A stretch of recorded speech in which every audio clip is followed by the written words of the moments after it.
Okay, games will start in round about 10 minutes. Sock has informed everybody that he's running a little bit late. So no warm-up games then for him, huh? It looks like. Or maybe he did the warm-up games before, then had to go to a store. Curious. Curious.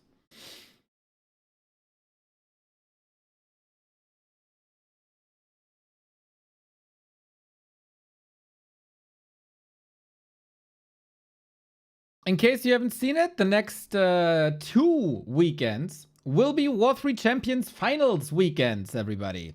We brought them back. We had some generous donations, especially by Kleine Schildpad, but also Umi, the language learning app, and of course Yangfang. And everybody can still qualify because we saw, hey, this ladder might need a bit of activity. So a couple of special rules. Main event is next weekend. No, the weekend after the next weekend. Their top 6 are invited. Close qualifier, the 6 players after this top 6, like the top 12 are invited basically. And on Friday, there's a wildcard qualifier. So everybody who ranked Grandmaster or Masters in Season 24, Set 25 is eligible to play this. People can sign up. Hopefully lots of people are doing that for the chance to go to the close qualifier. The lineup is pretty good for the 2 weekends where I'll be reporting in with Mr. 8-Man to see if we get a new champion on the War 3 Champion server.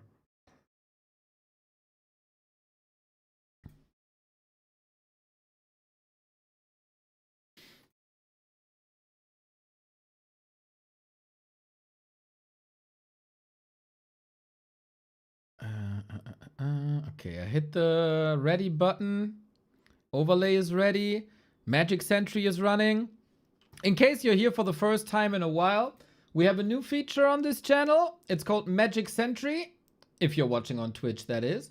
On the right-hand side of the screen, Neoception! On the right-hand side of the screen, there is a button called Magic Sentry. And once the game is running, it gives you a lot of information here in that window.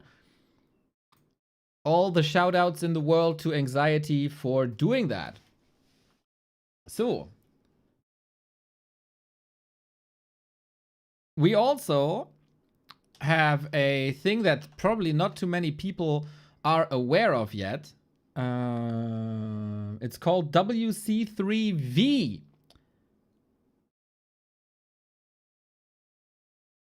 Which is basically a replay analyzer.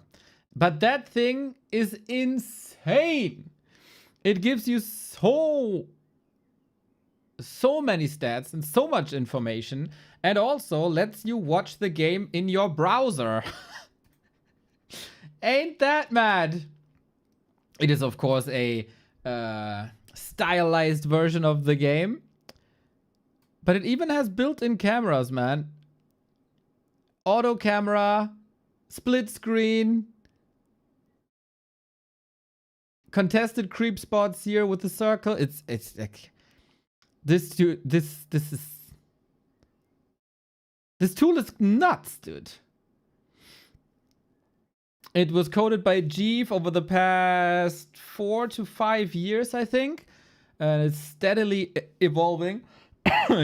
Shows you the build order, shows you fight recaps as well. Who wins fights at what time.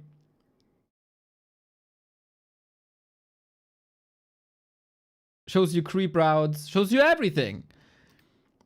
It's really remarkable piece of technology. So people can figure this out. WC3V.com. Also, after a game, you can get a full game summary. How do I close this? That's sometimes it's too there, summary. There we go. You get like stats like this afterwards. Whatever you're looking for, this tool has it, I think. I'm pretty sure. This tool has everything you ever needed from an analysis perspective of Warcraft 3. And yesterday, we got introduced to W3 Bob. That is, wait, what's it? WC3 Bob? Yes, WC3 Bob, a new tool that lets you tinker with build orders. Which is pretty damn fun if you, I don't know, sit in your office, try to procrastinate, and try to optimize the build. That's pretty damn sweet. So, lots of cool tools for you to use at the moment. Coding is popular in our scene, apparently, these days.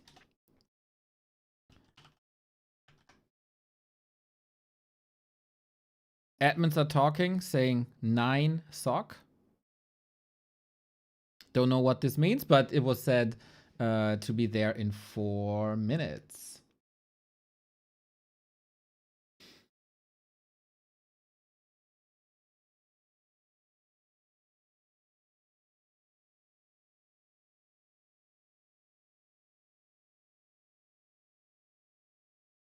Better than FIFA?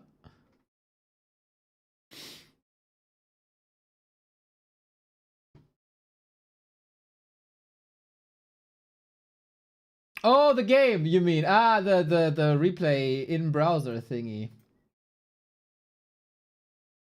Did you watch Quenching 3-3? No. I was never really a big fan of Quenching mods look, to be fair, but if you ask and we have some time, why not?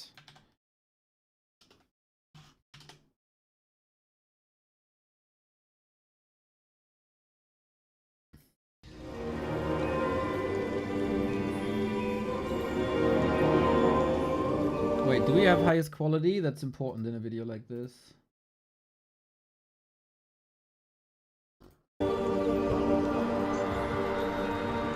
New retro mode. Remade all the SD models with full HD modification. Fix the old version assets from Quenching. Shader update. New models. Foliage lighting effects. Fellwood remake.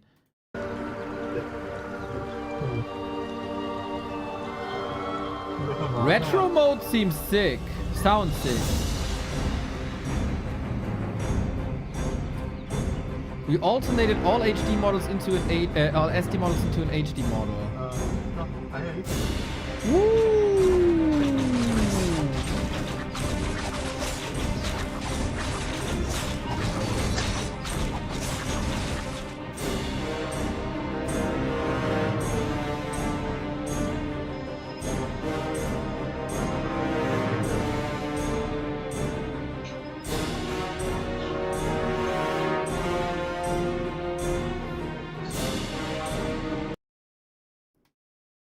There's a lot more player color in these models than. And still, it's not the same, man. They are trying hard for a while, but the player color is not popping off the terrain as much as it should. And that's the issue with this mod from the beginning. It's just not popping as much as Warcraft should be popping.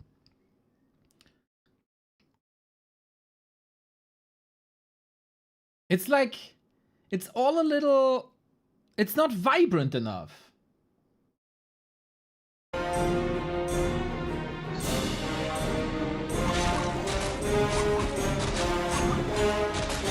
Look a second further.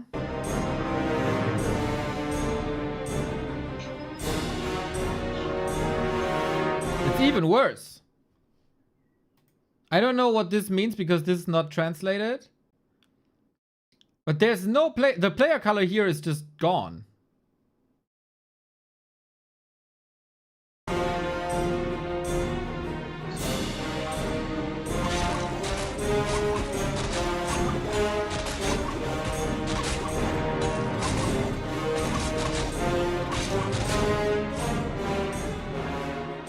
I appreciate the effort. It's some crazy, crazy work, I'm sure. But seriously, it's not for me, man. It's not for me.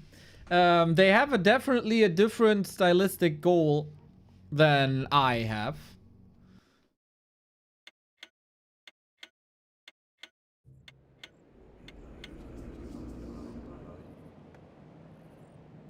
But it is tremendous work. Like, I will never say it's not tremendous work.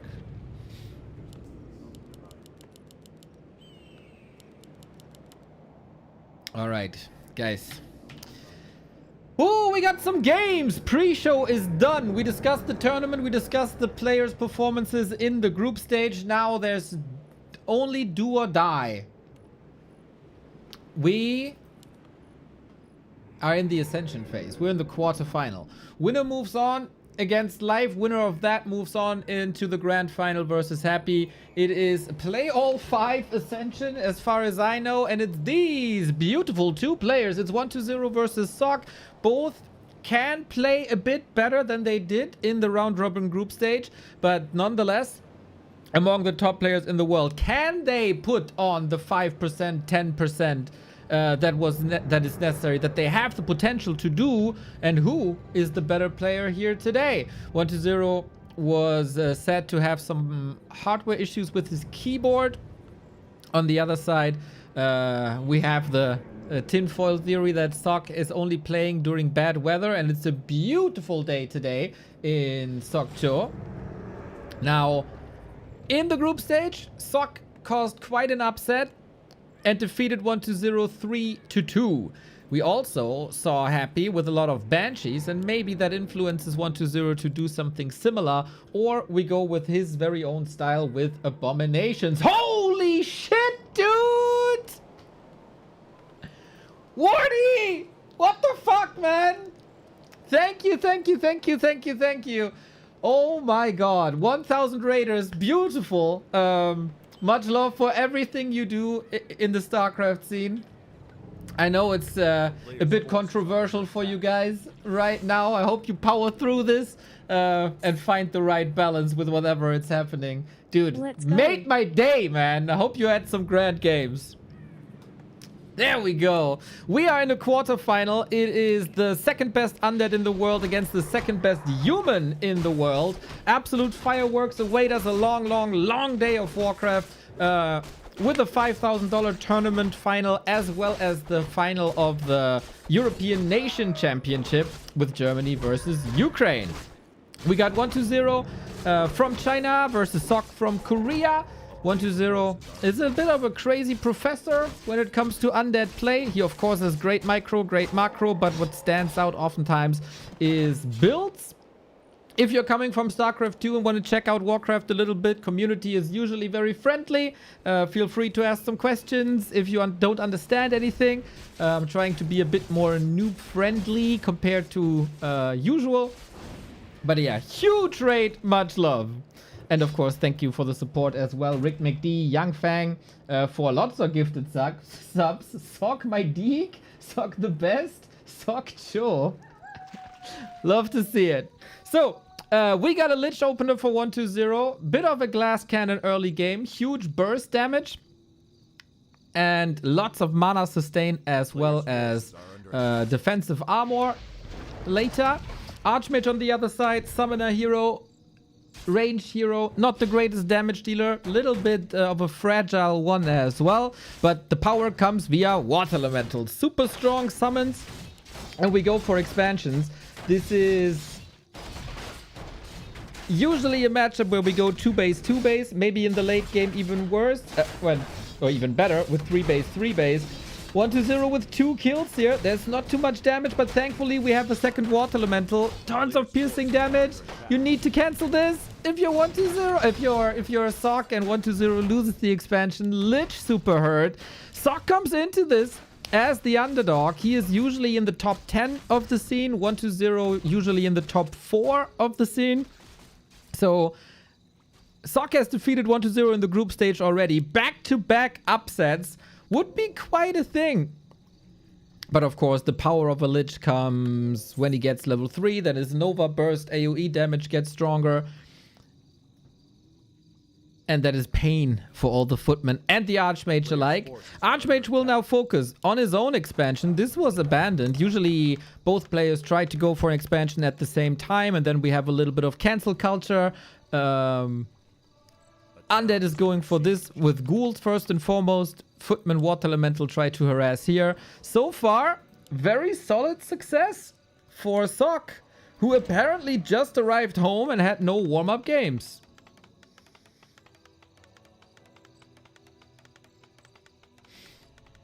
Interesting. What's missing here is level 3. That would be even more powerful water elementals. But we're like 1 kill away, as you see, with the 2.9. Counter-attack 1-2-0. Sock is not getting debated from this man. Going for the counter to the counter-attack. And this expo is finished. 5 minutes 40 is a little bit later than you would usually want. If you tech below 6 minutes, that's fine.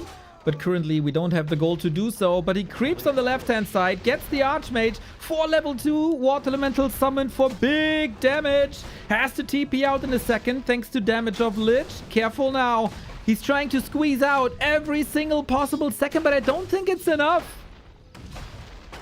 Arrives a little bit too late here, is a little bit too hurt, and 1-0 with the correct response, having the Lich shipped away from the ghouls who are causing trouble here in the north. Footman ghouls, relatively even match.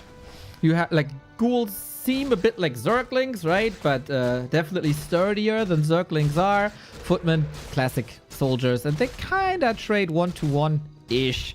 But the heroes make the big difference with that crazy AoE, with the crazy strong summons. Now, where we're at, we have attack on both sides. Undead is slightly ahead. There's been a lot of tactical variation recently.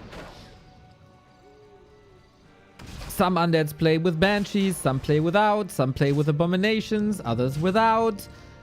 On the human side also, some players play one-base rifles, but they are not that successful. Sock against Happy yesterday played double Rex, and he's doing that again, into Knight's Rifle Caster Gyros. He has his very own mind for the game, and I think, rule of thumb, if the Lich is low, and with low we mean like below level 4, Griffins are possible. Especially with 1-2-0, who likes to go for abominations. Griffins seem like the solution, when for the past couple of weeks it was some humans played nothing but knights. Only knights. I didn't understand this, but it worked. Now undeads counter this with abominations and fiends, and then griffins can be great. It is once again noticeable in this tournament that this is, for Warcraft standards, quite high paying. Everybody puts in lots of effort. Games are super close most of the time. We have level 3.5. That's great. The Lich didn't really recover from the early harasses. Water Elemental also shaving a couple of HP away. Both have a nicely established economy, exactly what they want. It's a little bit of a calm phase now as we're looking for second heroes, a little bit of creeping, develop tier 3.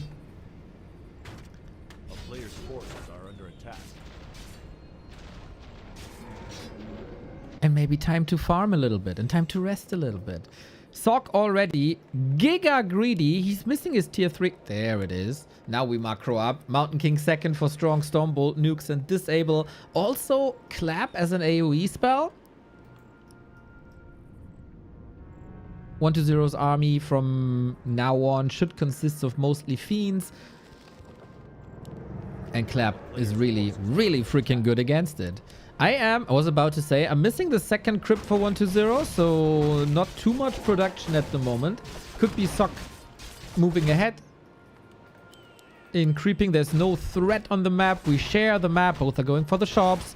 Both moving towards the middle and trying to reach level 4. Lots of mana on both heroes if they do reach level 4. Yo, Young Fang with the 10 gifties. Let's go, let's go, let's go. No ads for anyone, apparently. Big Dick Young Fang. Where would we be without you? Lumber is oftentimes an issue. Now that you have increased gold income, you also need increased lumber income. Big camps here. Did he steal this one? I guess so. DK is at 1.3. Nice steal. With that, Nova didn't control it, but Subi Mask. Yeah, you gotta pick it up. That's massive. Lich continues to dominate this skirmish, but we need a coil here. Got it locked and loaded. Oh, he got him! 4 points around. 1-0 exposes his Lich a little bit, forced into a town portal. This could be the rest of the middle going to Sock if he has a couple of units remaining, but he doesn't. You want to rotate out of Footman anyway, so it's not the end of the world. But it really worries me that the Lich is so low. We get the statue now for free HP and mana regen. Also the basis for destroyers. Super strong late game army. But both arrive at tier 3 at the same time. It is again the same build by 1-0. He did not get influenced by Happy's performance yesterday and by Happy's strategies yesterday. Happy already went for Temple of the Damned on the way to tier 3 to go for Banshees. Good scouting by Sock. Sock has web ready to get the air units out of the sky. Gyros to counter destroyers. Knights to counter fiends. How many gyros can he build? Very, very different build for Sock as well. He is not going for rifles. He goes triple barracks into knights plus gyros here. Lots of upgrades, lots of farms. Staying at 50. In Warcraft 3, we basically have a tax system. The bigger your army is, the more money you have to give to, we don't really know who, but to someone. So 1-0 at the moment, only at 70% efficiency mining, but Sock now breaking upkeep as well. Paladin coming, Knights coming. How sharp is this push for 1-0 in the first map of a long day? Do we have a StarCraft audience? I think so. We got 1,000 raiders from Wardy.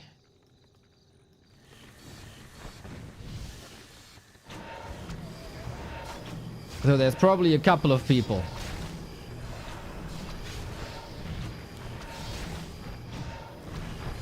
Oh, we got a cannon tower here. That's interesting. First big push by 1-0.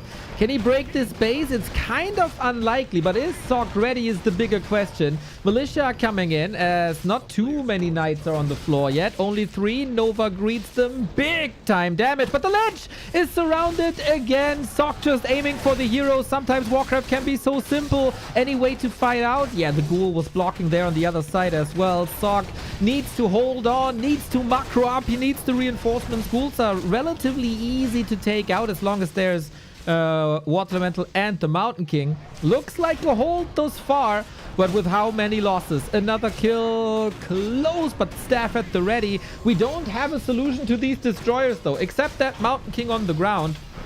Not enough gyros. We do have 5, but where are they? Where are they? A Water Elemental not part of the fight. Gyros, he's kind of massing them. DK in trouble! Had an Ankh before, so he is coming back thanks to that item. Maybe Sock didn't check that? I don't know. The army is still strong by 1-0, and I don't know what these gyros were doing. He has 6 now. Trying to bait, trying to hold on with the Shredder. Lumber is plenty. Archmage on the menu, but we have heal potions on every single hero. Can these gyros win the air battle? Destroyer, the core unit at the moment. 1 down. Holy Light Lich! Info potion safe, but the Paladin is not. Level 1 hero close to come back in just a couple of seconds. Second destroyer is falling, but 1-0's production is crazy. 2 fiends, 2 statues. For now, Sock is holding, but we also have a transition. Abominations are coming in with Disease Cloud. 2 damage per second damage. 2 damage per second damage. You know, damage over time.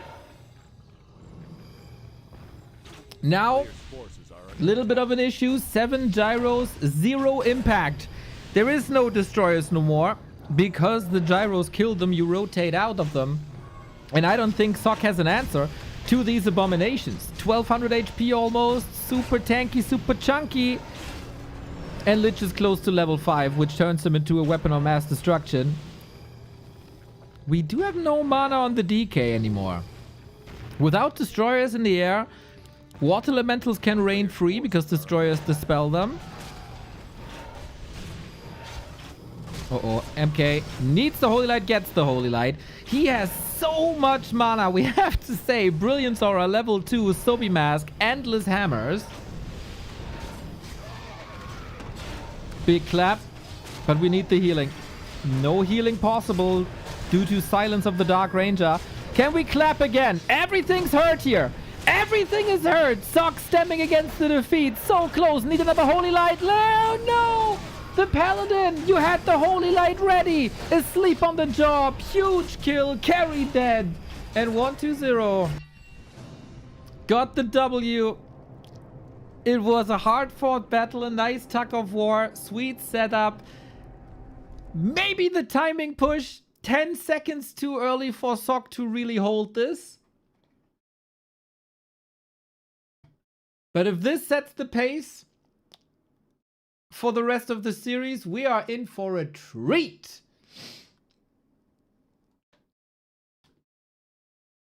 He wanted staff but was out of range.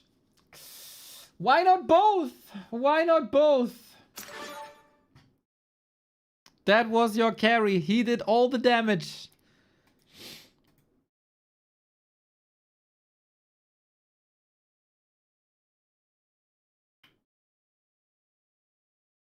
Where's the supply for each player in the overlay? We got all the resources at the bottom. Steph was on cooldown. Then go for the Holy Light. Holy Light was ready.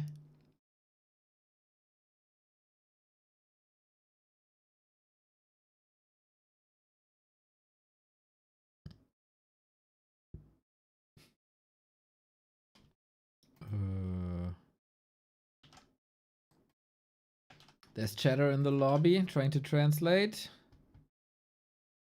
Ah, some issues with colors, I guess.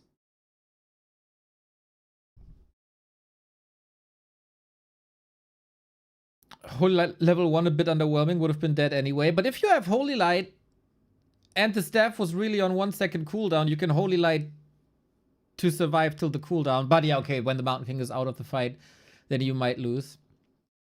But yeah, this is a timing thing, man. When you play this matchup the way these guys do, it's about surviving the Destroyer push with as little losses as possible. And then afterwards, the human takes over at one point.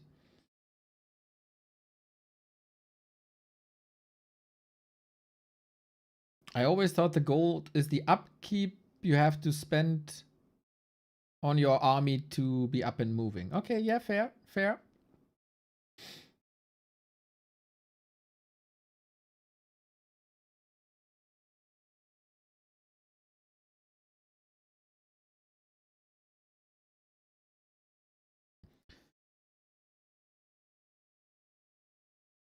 Isn't it interesting how both of our top undead players have like a similar foundation to the matchup, but in the late game completely change the strats? And both are working. Both are working. Was Sock a little too greedy? We'll see, we'll see, we'll see.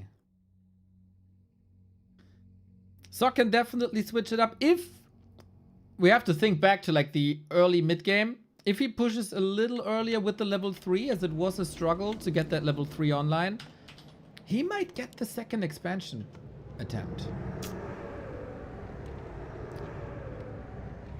It's a funny matchup that can be over in like 4 minutes if one player dominates the expansion attempt of the other. Or we go super late game, 30 minutes, 3 base, ultra late game. There's very little in the middle. 1-2-0. Rank 2 Elo with the 1-0. He had an underwhelming group stage day 1. Very underwhelming, actually. Trying to make up for it now. When it matters in the Ascension phase.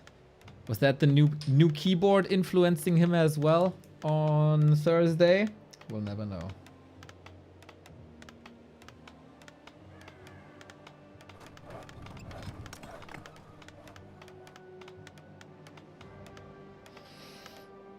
What will Sock change? Probably not too much.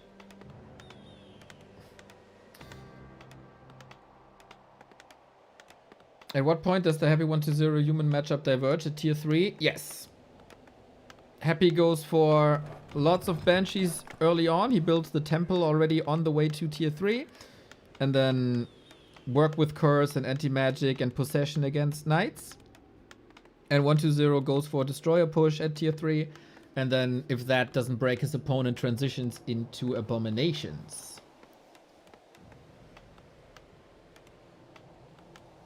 Otherwise, it's mostly the same. Both players are not shying away from options to go like Crypt Lord third, but usually it should be Dark Ranger third.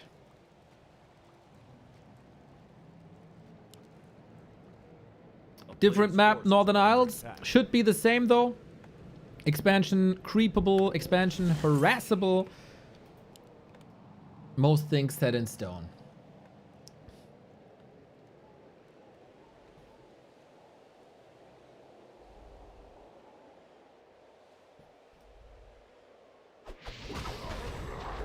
Under siege. Question is sometimes, how greedy are you? Are you taking that camp as a first creep spot? Are you going for a Ziggurat before Haunted or Haunted before Ziggurat? That can make a difference in defense, right? Because your defensive tower is then also up earlier. But if you start that expansion earlier, it obviously gets a lot more HP until the hero or the enemy hero arrives. Couple of decisions to be done here. Items for both players, not what they wanted. You always want damage in the beginning. Both get rings of protection, more armor in skirmishes. Kind of nice if you get attacked, but if you're not getting attacked, then no impact there. Same spiel as before. Lich with Nova versus Archmage Water Elemental. No level 3 creeping whatsoever. The ghouls this time seem to arrive a lot earlier. Question for Sock, if he has to defend with everything he got or if he's just ignoring the undead threat. Both are doing pretty much the same. Hero for defense. Oh, there is nothing to attack just yet. 1-2-0 pulls back. Seems a little indecisive at the moment. Do we have defense lines? Not really. 20 seconds till Nerup Tower. No blocks here on this open battlefield. We're storming towards the Haunted. There is a way through at the moment. Sock, can you still cancel this? There was a bit of attention onto that Lich that could have gone to the Haunted already. 5-footman, Water Elemental, and Archmage, who has to be careful. Might trigger a town portal here, but this time Expo by Sock in production already. Perfect snipe. Well done. Loses a footman over it, but 1-2-0's expansion plans down the drain. And he doesn't have enough lumber to haunt the gold mine again. You need 225. That is now the case as he sent some ghouls back from the main. Good delay. Sock this time also. Expanding faster. And is in position. But what he doesn't have is a shop for healing. Lich. No resources. Oh, he got resources for boots now. More movement speed, always great. Nova slows down the enemy target. You are faster. You get the kills. Sock with great militia call. Ready when he needs them. Arcane Tower up as well for extra damage versus skeletons. Little bit of piercing damage versus ghouls. Sock seems very much online here for map number 2.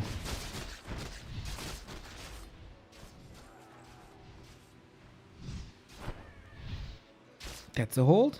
That's a simple hold. And we can tech in a few seconds if you want to. Either he produces another peasant or he techs already. 5 minute 45 is, I think, pretty much the ideal tech timing. Okay, he queues another. 6 minutes is totally fine. And then we're really close to the optimum. 2.5 on both heroes. 36 food on both heroes. Expo almost up for both players. Shows you how close this early game is. A player's forces are under attack. Oh, we're still hunting some ghouls here. That's a fast way to level 3 if you get them.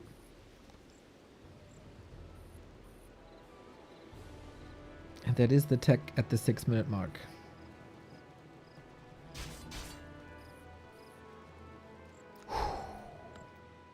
Very cool. Very, very cool. Sometimes this matchup can be over on tier 1. We only see one hero. We only see footmen versus ghouls. But one player does so much damage to the economy of the other that the game is just over.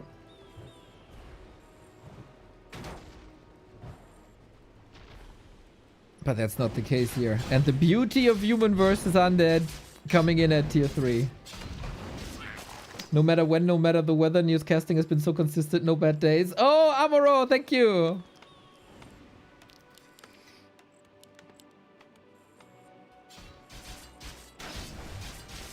Always room to improve. But, yeah, thank you. Archmage has a lot of damage now. Gets +5 from the claws, gets +3 from the mantle and the circlet on top. And 1-0 has some catching up to do. Still no level 3. There currently is nothing to really attack at the undead bases. Undead bases always fortresses. Lots of HP regen on the Blight. No movement speed like in StarCraft, but lots of regen. Towers are really good, slow you down. But Sock and Fortitude have found ways to pretty much ignore the structures and just go for the workers without too many losses. Wonder if we see that here again. This is exactly what we're seeing right here. So, Acolyte of the Grid. Oh, blocked here too. Nice micro though. For now. Second crit by 1-0 seems faster than in the game before. This attack also forces the Ziggurat into a Spirit Tower, which is more resources that you will not spend on army or items.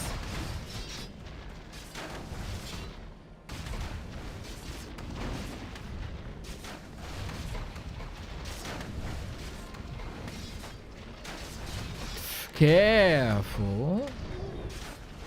We are 30 mana away from another Nova. Spirit Tower very, very, very strong now. High damage output. Piercing damage won't help you too much later on, but for now it's great. Footman still chasing. We're looking at this. No, not really. Ah, we are. Get the kill. Got the kill. Lich also not to be underestimated. Also with +8 damage now. From pretty much the same items. We tech up, Mountain King out. With that, you can always try to go for a little bit of a timing, as Stormbolt is so strong and crowd control stuns the units for a couple of seconds. You can reliably get the kill. A player's forces are under attack. Weak push? I don't know. It's opportunity cost for 1-0 as well, right? Archmage is very comfortable on level 3. Everything above level 3 is bonus. Lich is getting real crazy on level 4. A massive power spike from level 4 on with Dark Ritual too. So with this attack, yeah, you're donating a couple of units and the Lich is leveling as well. But it's not like getting an entire creep spot, especially in the middle. And the Mountain King wasn't there yet to contest. So Sock is moving into the middle for the Mountain King creeping when he has that Stormbolt up. And he kept 1-0 busy and goes for surround once again. Wants to get him out of the middle. Wants to get this camp uncontested. Rune Bracers, by the way, amazing. Mitigates spell damage. And there's a lot of spell damage on the undead. Fiend number 1, down. Footmen, again, are disposable. You have to lose them at one point. So why not trade them for Fiends? Mountain King going crazy. We have the adjustment. We have the ability of Death Pact, sacrifices a unit for mana, then no XP on the other side. And that is on level 2 now. So much mana from sacrificing units. The more HP they have, the more mana you get. And that's a little advantage in the hero department. That also means probably no Griffins. If you get a fast, high-level Lich, he's gonna nuke all the birds out of the sky. But that looks ambitious. Body block. Can't get it. And not enough mana for another Stormbolt.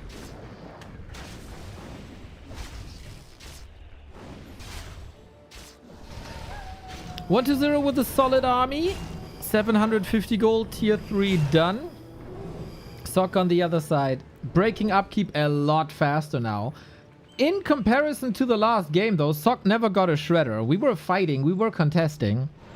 So the lumber economy is not bad per se, but it's only 10 lumber workers. I think that's very much on the low side. Tier 3 is done. We got the flag cannon upgrade, but no animal war train yet. It looks like though Sock is way less greedy. He's willing to pay the upkeep. Book of the Dead. Oh, careful.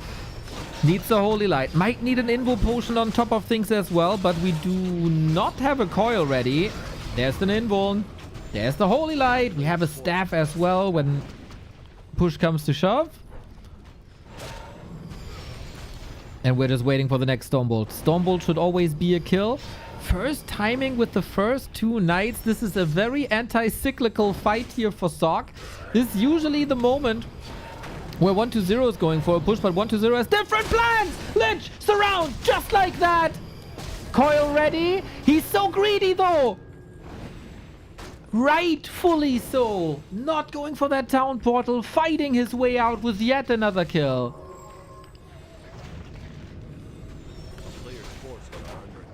Oh, is Sock struggling now? The tug of war continues. 1-0 goes a different route. There's no TP! There's no TP! There's also no Holy Light. You gotta run, my dude!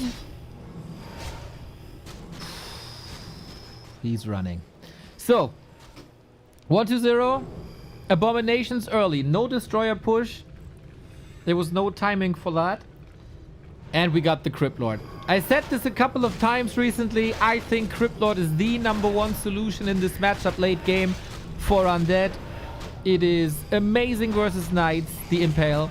It's amazing versus Casters. It's amazing versus Mortar teams. It's just not amazing versus Air.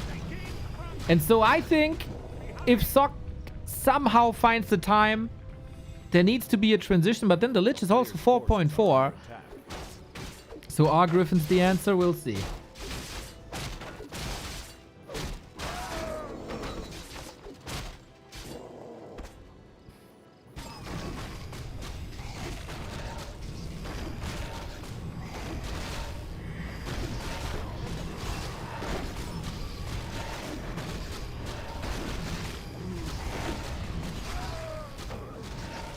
Oh, Katka's Pipe. Sock can count his lucky stars that this is not a Banshee build.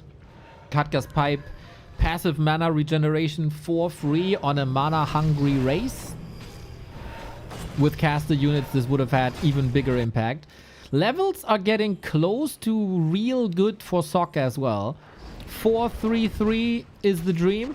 Whoa, he's going third base. Really? But we're going third base here as well. Okay. 1-0 Sock saw that Wardy and the StarCraft audience was raiding us.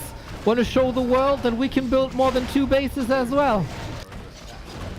Big attack, normal damage type, good versus buildings. But that goes for the other side as well. Town portal home for 1-0, doesn't want to cause more trouble.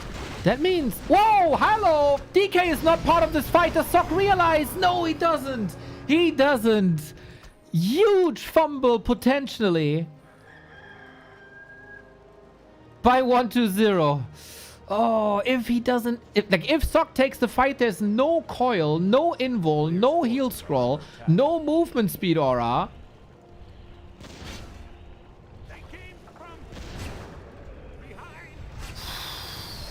Lucky 1-0. It's an automatism, right? You move away when your opponent comes in.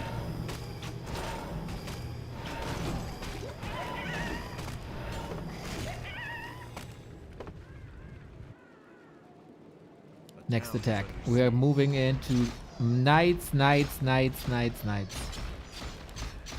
Taking care of the Necropolis means 1-0 can never portal there.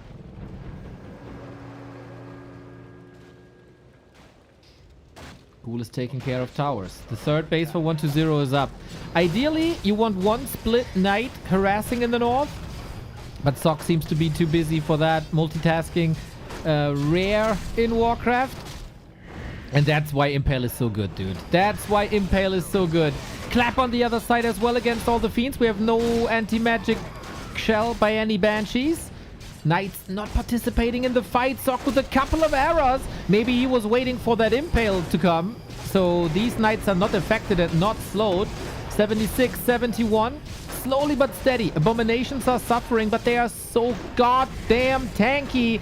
And then when they're close to dying, they can be eaten by the Lich to deny the XP. Sweet Steph on Sock's side, who's finding his rhythm better and better. Maybe Destroyers can save it as he took out some gyros for free on the map. Sock doesn't like that map, that fight anymore. Lich is level 5. Another knight.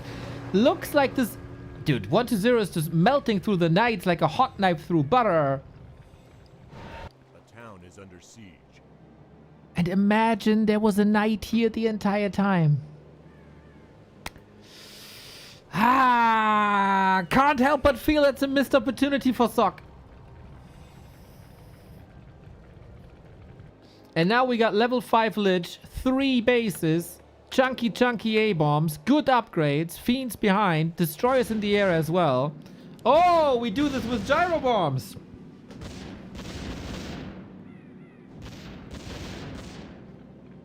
Very annoying, as they can just fly in here.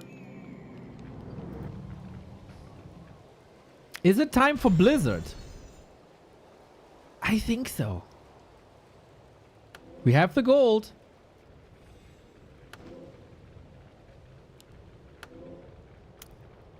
Sock does not think alike. Nasty Nova. Nasty Nova! Every single knight affected. Do we have a fiend here? Yes, we do. Blizzard vs. Impale? Yeah. You have a lot more mana than the Crypt Lord has. Ideally, your knights are then not affected by that Impale. And once you're out of stun, you cast Blizzard again. You can also say Water Elementals versus Destroyers. It's all about opportunity.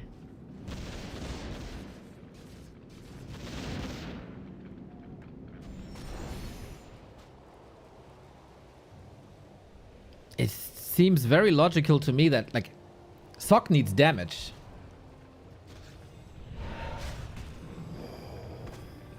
And there's no... Oh, he brings in Militia. This seems desperate. No third base for Sock. Here come the gyros, but 120's fiend kiting is usually amazing, but knights are coming in to disrupt that flank. Same for the clap as well, but these knights are already suffering so hard. Kiting game by 120 is crazy. Everything is webbed, impaled as well. Lich in trouble. Has a town portal here. Is he willing to go for it? He is. Where's he portaling? To the main? Yes. To the main. This requires some time to heal. Sock has some potential damage now. Damage is split everywhere. Trying to tower up. Sock has a TP out. He still has 2 heal scrolls. Nerub gone.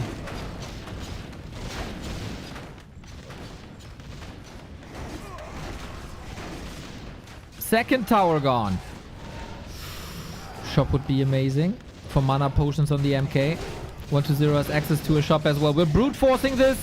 Is that enough? Impale. Oh, damage is necessary. No way. He holds on 50. Oh, that was such an investment by Sock. How heartbreaking. 50 HP. 50 HP.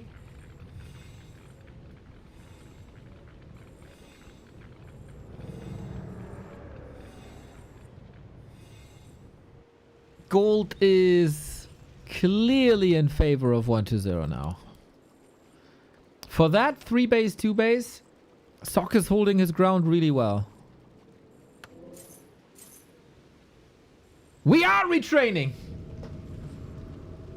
It is Blizzard. A wonderful spell. AoE, tons of damage, no real damage cap. Can be used like a siege weapon. We're trying to split the knights, so only half of them are affected by Impale and Nova, ideally. We still also have 9 gyros in the absence of destroyers.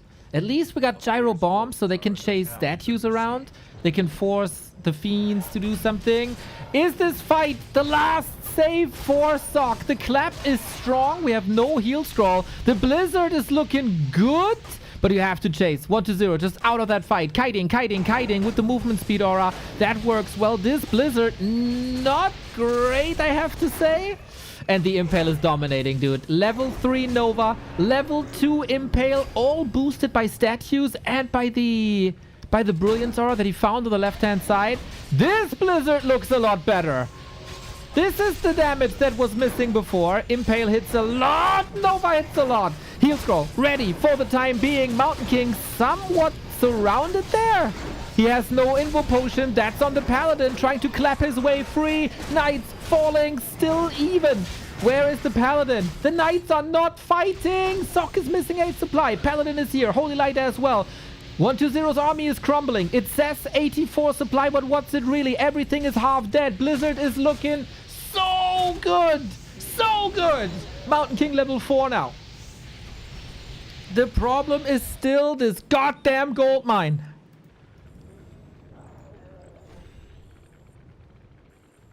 Any Blizzard doubters in chat?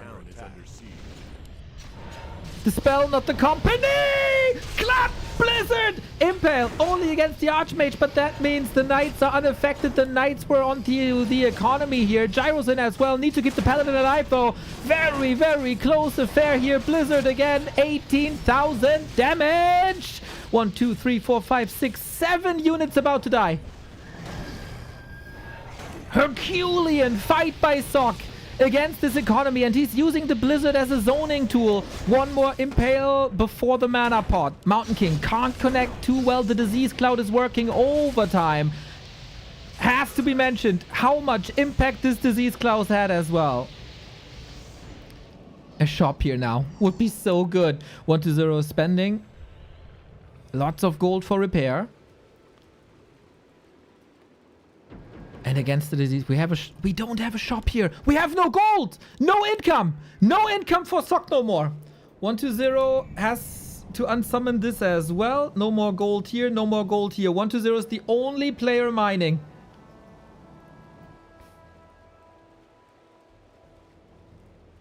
So now, heal scroll up for grabs in the middle. Region scroll necessary. Free healing via staff, free mana via Brilliance Aura. On the undead side, we still have good statues, or lots of statues. Good scout by 1-0.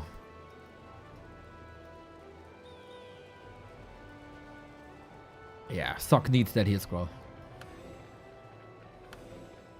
Invo potion not available for 90 seconds.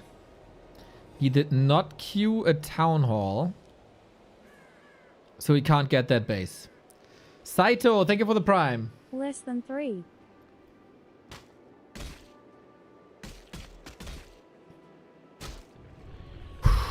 Sock needs to smash that next fight.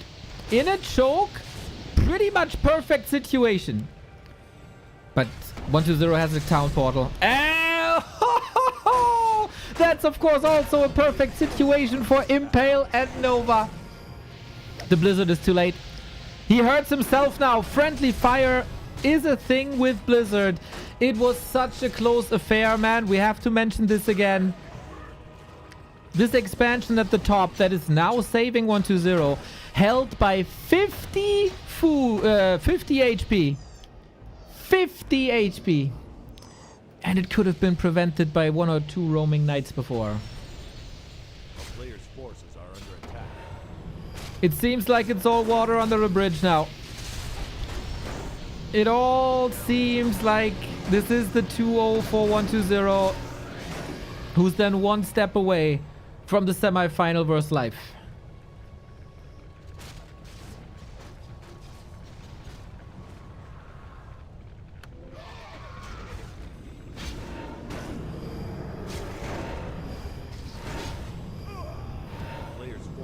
There's so many acolytes now. Killing acolytes doesn't matter anymore. There's 4 backup echoes.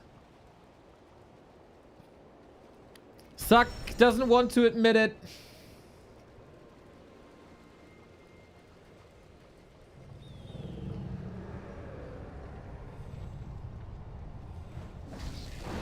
Town is under siege.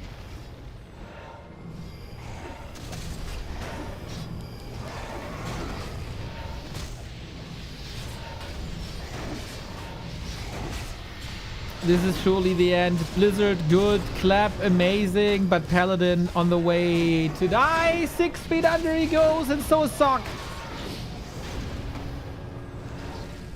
GG, 2-0. What a war between these two. 1-0. Revenge. Revenge for the group stage. Super greedy 1-0. Going for that unexpected third base is not common at all in Warcraft 3. To go for this third base regardless of the faction this early.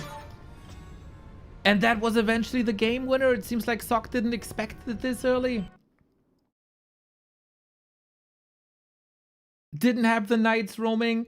If he has Blizzard in the fight before he then actually got the Blizzard, I think he could win if he does a little bit more damage before. If he kicks that Expo when it was at 50 HP, this game was decided by 50 HP. Let's be honest.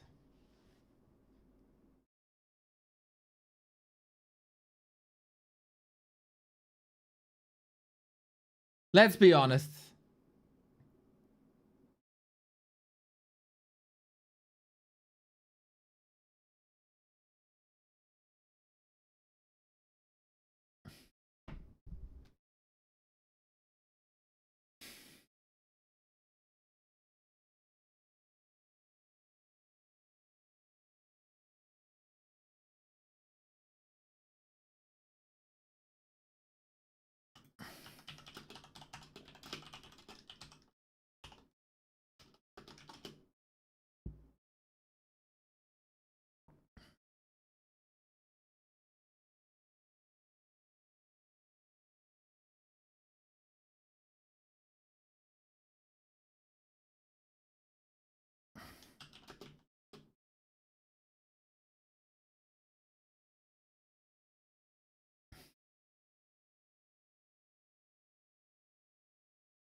You know, when you have a lot of viewers here, there's a couple of weirdos that you have to weed out.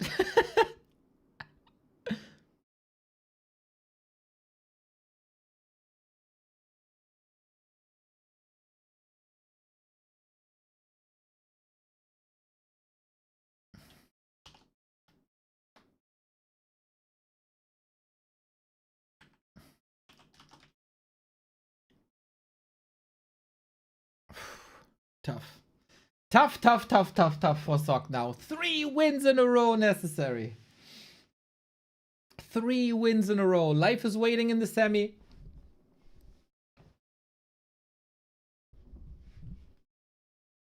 Getting ready now.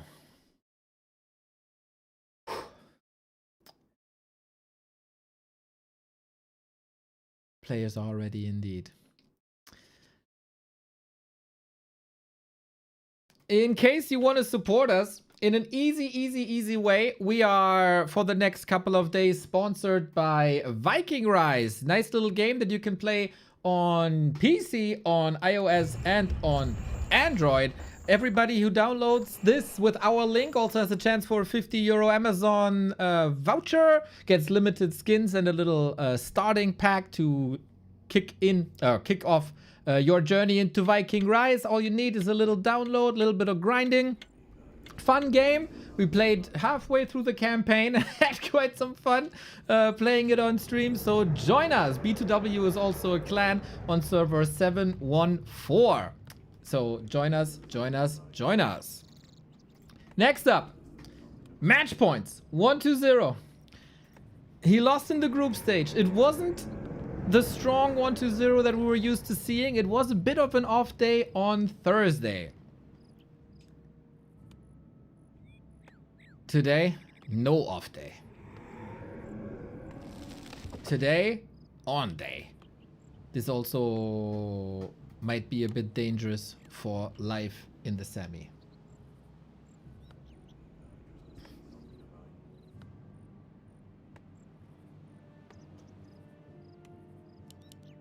Hammerfall is the map. Another 3 base potential here. Sock fighting for survival. We will still play all 5 maps. That is a interesting rule recently implemented by our Chinese tournament organizers.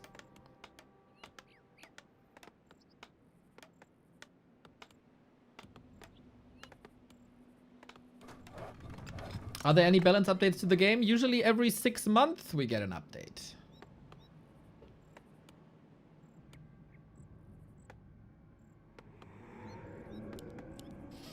Lich Archmage set in stone, no experiments there anymore.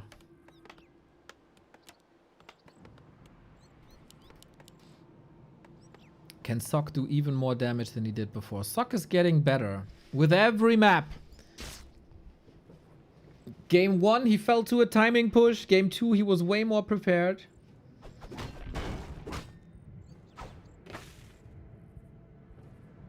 But he let the 3rd base slip without getting his own 3rd base up. And then, you know, money rules the world at some point.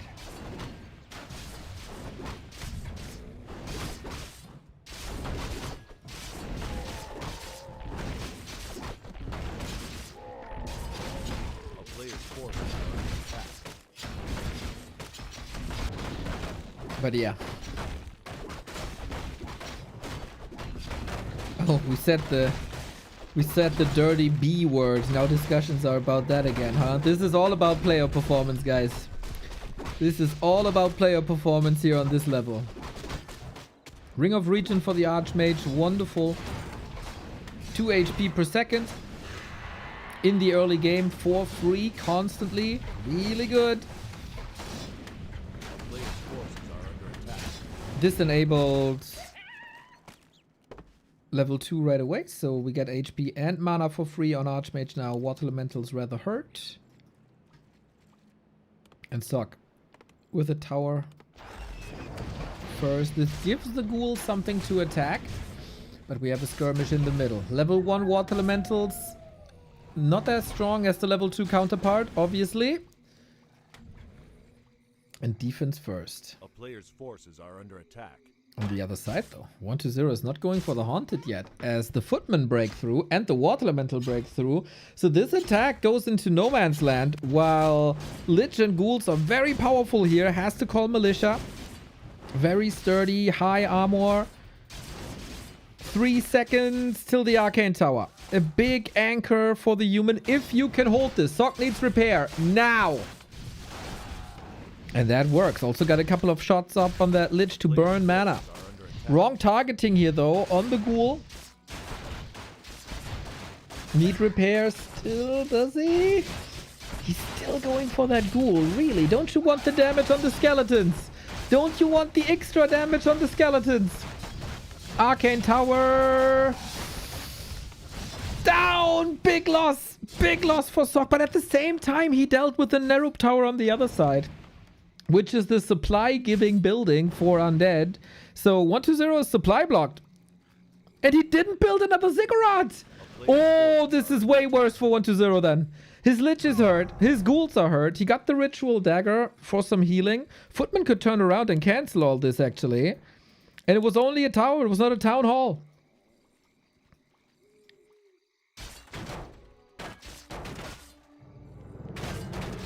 Ooh, defense first now.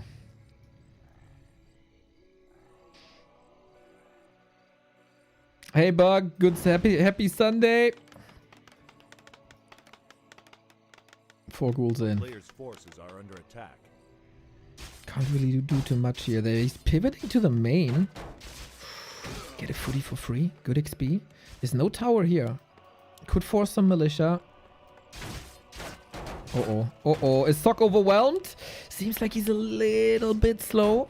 But 1-0 is also causing fires Right-hand side, left-hand side. Archmage now finally in. The ghouls are hurt. Another water elemental would be massive, but we can't get the level 3 here. This little green spot in front of the base is usually the target for like a militia creep.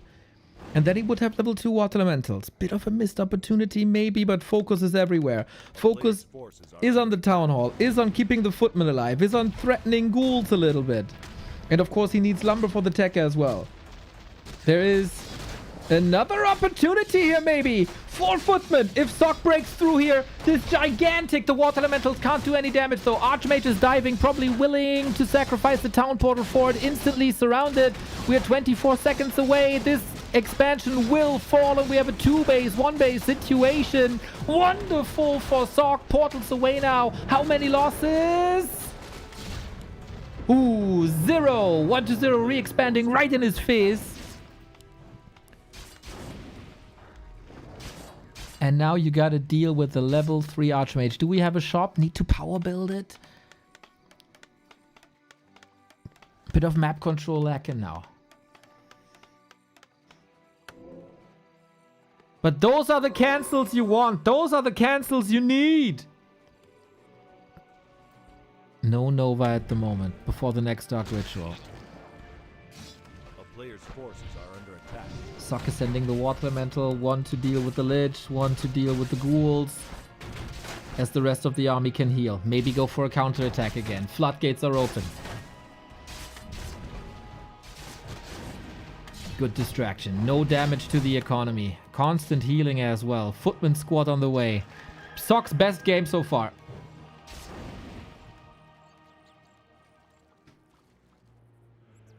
Sock's best game so far. 1-0 is teching. But he's behind in tech. He's behind in economy. A player's forces are under attack. The fact that he was able to keep the Lich away from level 3 for 5 minutes 45 seconds is remarkable. Staff! Staff! Water Elemental! Oh, Sock, what a genius play! Out of nowhere! 1-0 in shambles! GG! Just like that! Just like that! 2-1, Sock is alive! The power of the staff! Overwhelming 1-0. Ooh! There is hope for the humans in this tournament.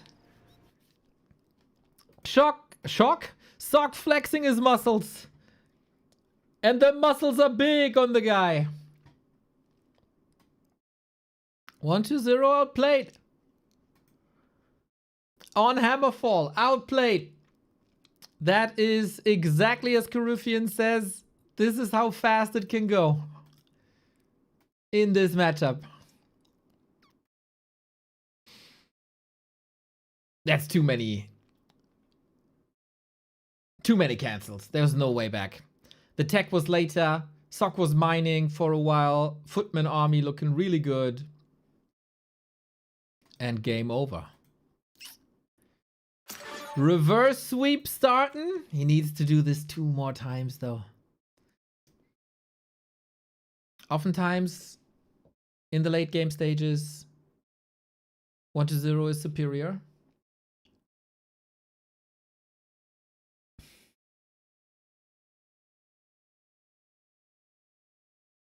Shattered Exile is next. Big map, probably the best map, biggest map.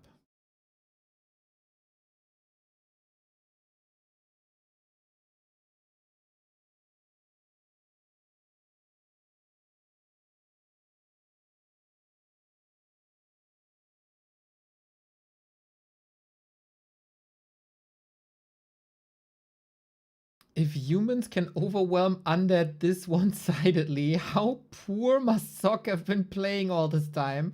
You, sir, seem to have very little understanding of how narrow this early game is. A little bit of XP can swing the tide in any direction. If you get a faster level 2, you can spiral out of control. One item can swing the tides as well. Ring of Regeneration was very good for the uptime. It can also swing back the other way. This is the matchup, man. It can be super one-sided early game undead, super one-sided early game human. And in the late game, it's the same. YouTube comment? Yeah, of course, YouTube comment.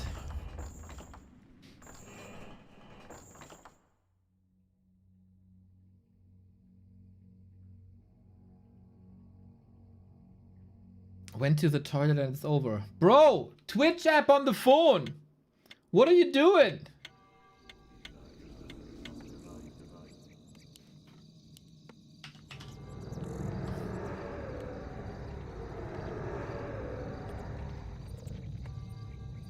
Sock still fighting for survival in the quarterfinal. 2 more.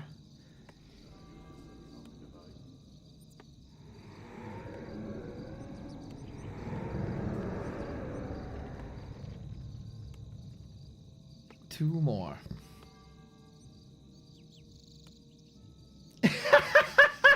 Imagine not having a gaming PC set up in your bathroom, right? Or a TV at least.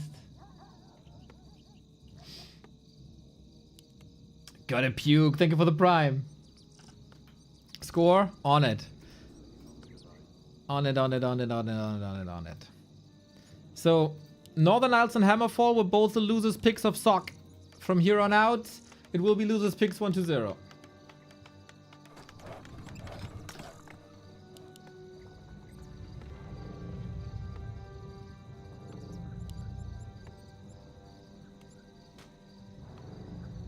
What? No way.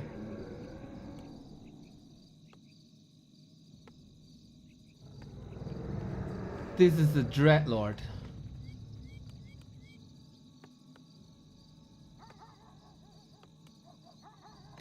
Like, it's been very, very, very hot in Germany. Do you see what I see?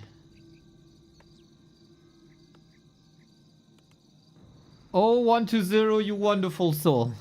This is very risky. Lich has been meta for months, and it's been the dominant hero for months. Dreadlord is the least played hero for all the undead. Extremely weak early game, but a disable as an early spell. So with sleep, you can creep quite nicely. You can surround quite nicely. Later on, Carrion Swarm is one of the best AoE spells in the game. Especially against mechanical units.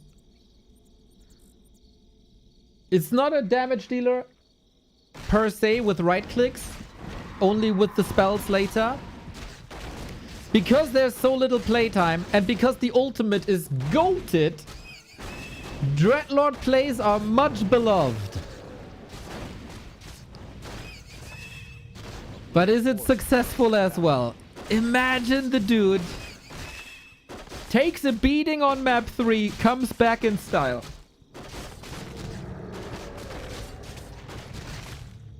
Is Sock ready for this?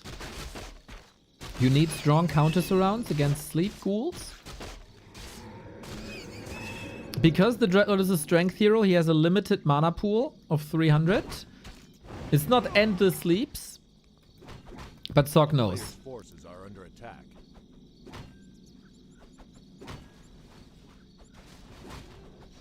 A town is under And here comes the Dreadlord. Can he steal the troll? That'd be massive! No, he didn't! The troll is alive! And this is Sock getting lots of XP. Water Elemental down. He gets the Flute as well, which is more damage Archmage, more damage Water Elemental. Chip damage onto that Dreadlord. He needs the damage. He needs the kills. Level 3 is so far away, though. Gets a couple of right clicks. Ghouls move to the side. Troll stolen this time. 2.8 on the Dreadlord, but with the invest of a lot of mana. Careful now, Archmage.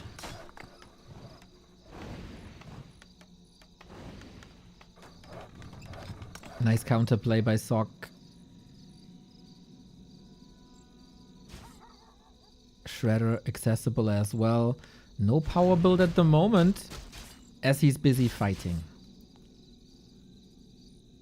This harass makes it so there is no chance to cancel this anymore. Retreats into the safety of the Narub.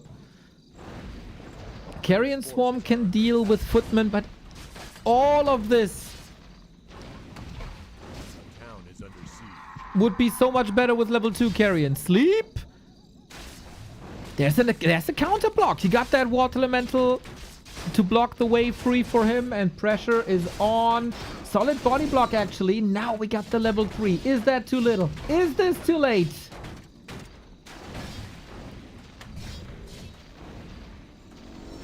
Level 3 Archmage as well. We're gaming. In the meantime, we have ghouls ravaging this expansion. It's not building! He took care of all the peasants. All the militia didn't come to help, and now the militia time is over. Sock is falling apart here. Massive mistakes. The militia were there to clean up the ghouls way earlier, but he didn't properly send them.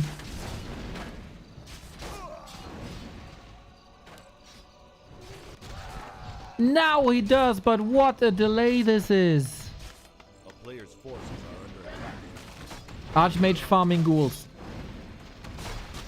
Dreadlord farming footmen. Can you take the acolytes away at least? 10 more seconds for 2 base. Lumber is looking terrible for Sock. But he's attacking that Dreadlord over and over. Dreadlord also needs boots, ideally a staff. Very similar to a Warden of the Night Elves. Needs mobility, needs to attack peasants.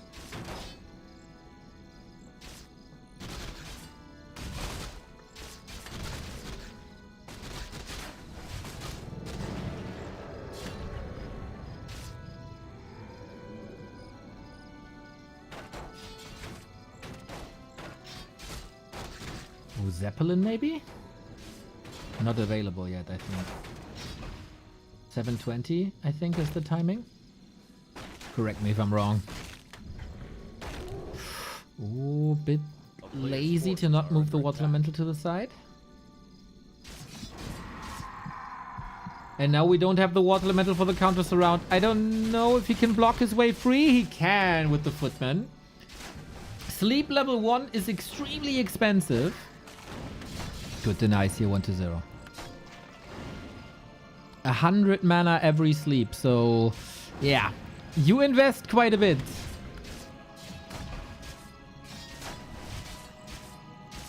If you go for these surrounds. They can give you lots of map control.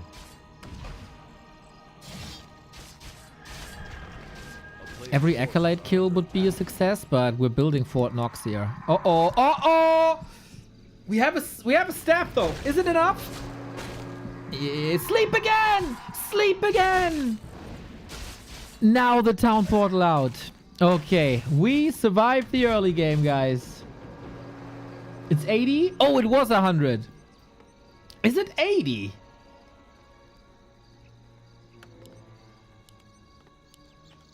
A player's forces are under attack.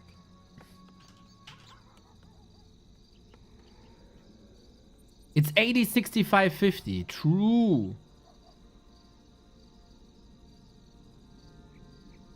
Oh, sorry. I live 8 years in the past. Yeah, this was changed in 2018. Whoops. A player's forces are under attack. Ah, you know. Boomer brain. We go with gargoyles. Dreadlord gargoyles. You can play lots of gargoyles into worms. Usually, this is the beauty of the Dreadlord that you never really see. Sapper? Where? Somewhere there's a sapper. Oh, he scouted it already. Yeah, this will not have any impact. That's a big investment, actually. So, usually, gyros rock the sky because of flak cannon. Wait, the sapper is not even blowing up. The focus is somewhere else. The focus is on the Dreadlord. We have an invo potion. This is still lots of footmen. We got a heal scroll. Quite a commitment. But what I wanted to explain the entire time is gyros get nuked out of the sky by Carrion Swarm.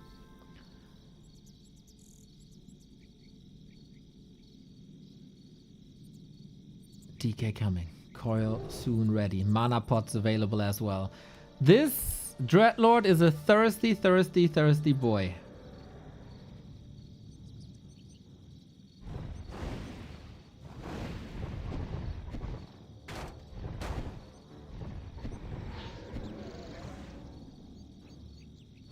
How much can we farm? Gargoyles low damage versus non-air units. It's about the Carrion Swarm. Mountain King coming. Every Stormbolt should be a kill against the guard. He is going gyros. The question is, what's a great alternative?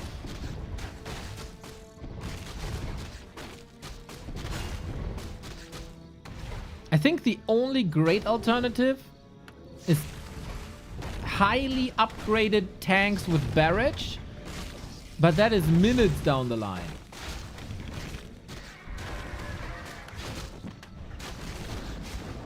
Stormbolt, focus, coil and staff ready though, and invuln. Oh, okay, whoops. That telly staff got aborted.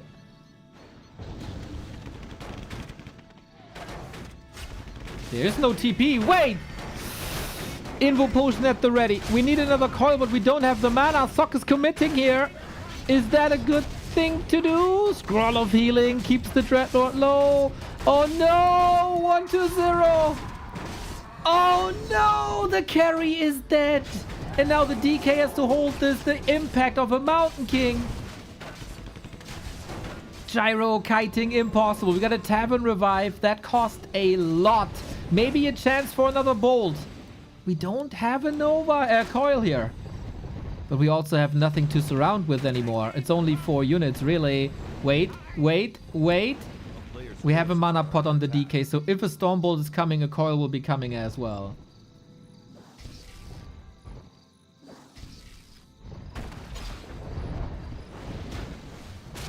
Garg so far taken over. Dragonhawks can be an answer, but you need numbers, man. You need high numbers. Oh, blocked again. Coil necessary, but that was a natural mana regen, not the potion committed, so everything seems to be safe. Very scrappy, this fight in the middle. Unoptimized armies for sure. Gargs! Ooh, the gyros are taking quite a beating here. Statue provide mana, Archmage provides mana, the Mountain King can't reach anymore, and the Mountain King is kept from leveling, so is the Dreadlord. I'm really, really unsure if the gyros are the answer. Stormbolt ready, locked and loaded, but the statue healing is so good. Yeah, Stormbolt, okay, okay, but we got the level 5 and we got the level 3! Huge upgrades for 1-2-0, a massive step towards the semi-final. Life is waiting! And life for the gyros ends here. They came from behind, maybe, but they're all going down now. Level 3 Carrion Swarm, so freaking good! And this is the moment where gyros start to suck. And 1-2-0 makes his way into the semi-final in the most beautiful undead style possible if Sok can't pull a rabbit out of his head.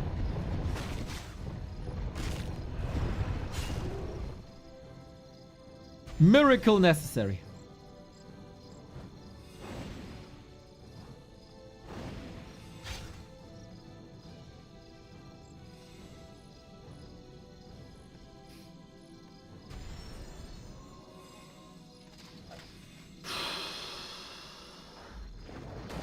Players' forces are under attack. Swarm is also really good against tanks. Yeah, but at least it's not a one-shot. It feels like very, very desperate times. Carrion Swarm, great damage, but also great range. So you can try and kite, but gargoyles are fairly fast as well. You can weave in and out for a couple of shots, but then there's statues. There's also heal scrolls. And you can't heal gyros with heal scrolls. They're mechanical. Oftentimes the better answer is Dragon Hawks, but maybe there was too much pressure. Is it just this strategic choice by Sock that gets him eliminated here? The replacement. We do have lots of gyros. 15 gyros. The Dreadlord is actually on the other side of that fight. This might work.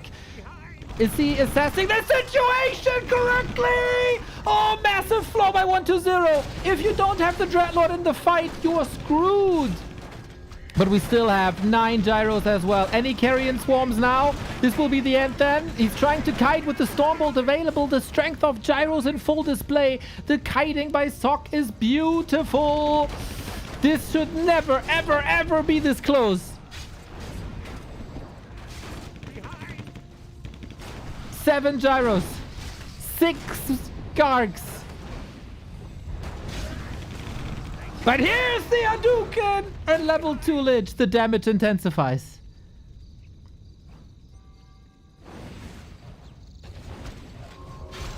Oh my god, Mana Pot into mass murder! Into Sock's elimination. Stemming against the defeat. On map 3 with the wash on Hammerfall, but 120, man, flexing.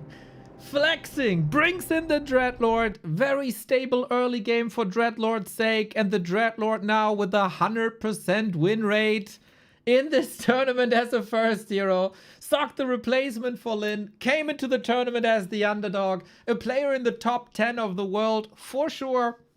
But 120, life and happy, they're among the top 4 in the world. And then Sock got a little bit outmatched, but he was playing really, really well.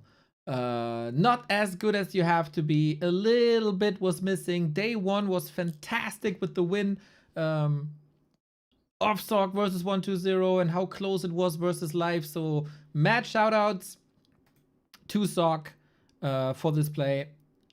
But yeah, then 120 might be the better player. Might be the better player between the two at the moment with a Dreadlord.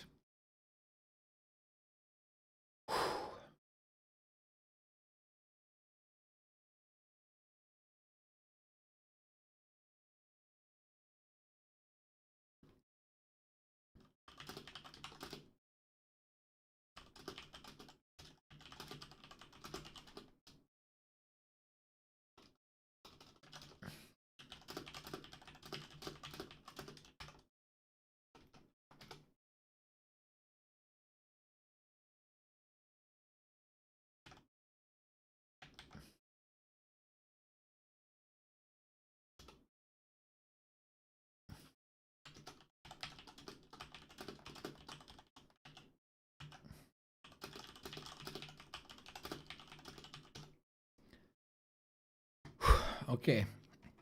Room is heating up. We will play the 5th map for the lulz, for the monies. $75 available for both of the players now.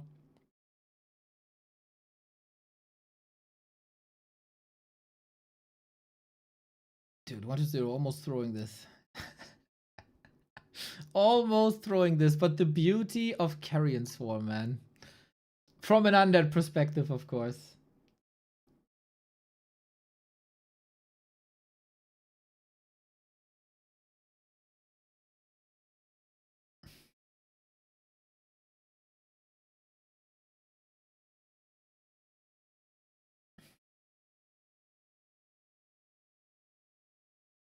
But yeah, wasn't enough. Wasn't enough.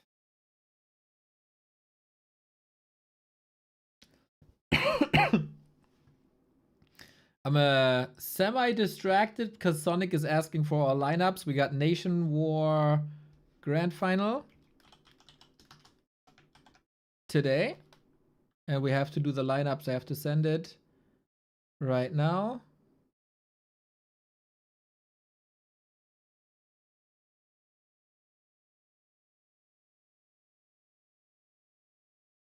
Oh, yes, we predicted their lineup 100%, dude. We got exactly what we wanted. Every single match is exactly the way we wanted. That's crazy.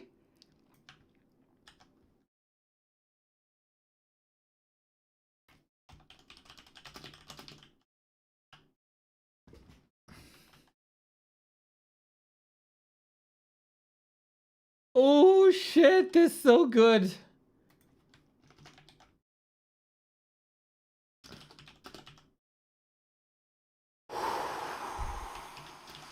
Nice.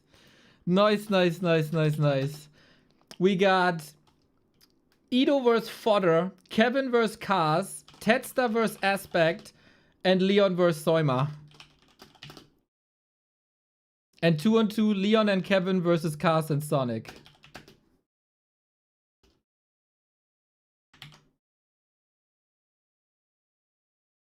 Okay, I have to tell the boys.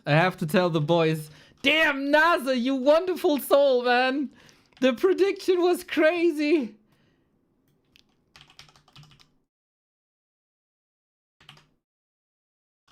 The scouting and the prediction, absolutely perfect.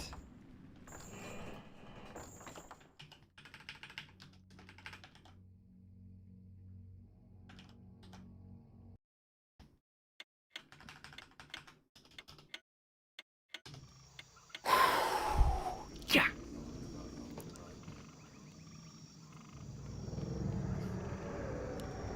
Feels good.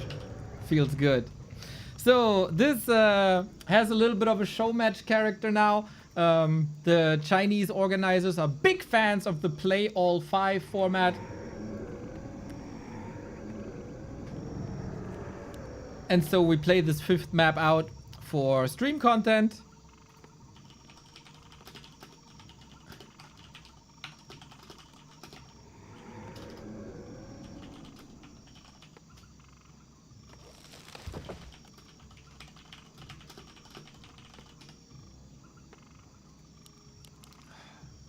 Yes. 5 out of 5, dude. Feels good to be a team manager when the predictions go so well.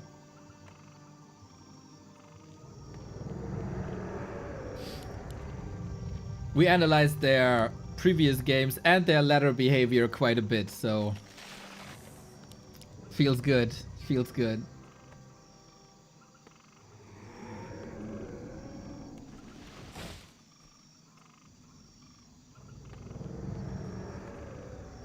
What do we got this time? Lich first opening as we are on Tidehunters. Versus Archmage again.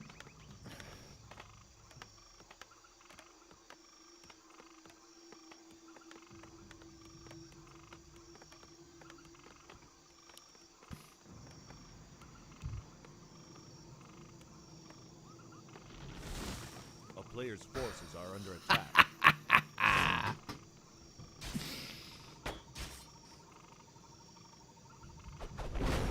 I'm so proud of NASA. What a hero.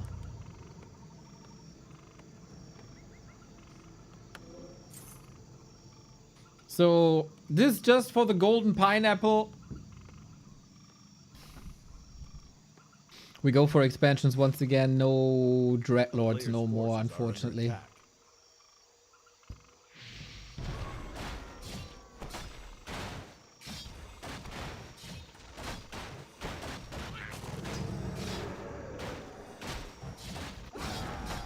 Ooh, we're going for the lab first. Pretty much uncontested.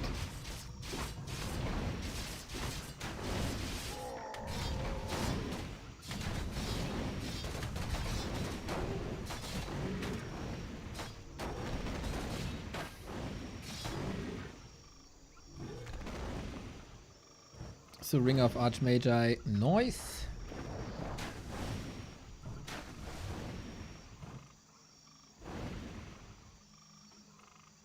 A player's forces are under attack.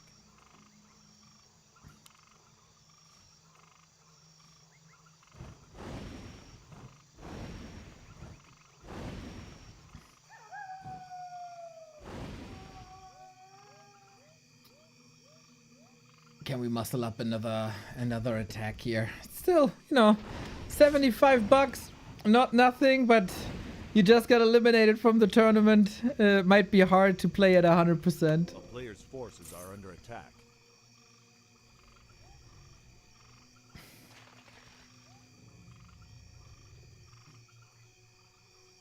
Inventory is great though. If he's not getting surrounded, that could still be a cancel. Nice, nice movement. Very nice. Lich also very hurt. Cancel immediately. But then it's only attack. It is only attack. We got one base, a rifle push. Sok has played this before. And yeah, also 120 knows. He had some scouting out. Scouting skeletons out. And with that, one cancel into tech. So Sok will come into this with a lot of tempo now, with rifles early. Try to break the base, which is one of the most fortified bases in competitive Warcraft.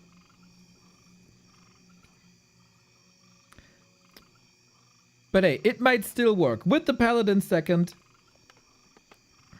A player's forces are under attack. Makes sense.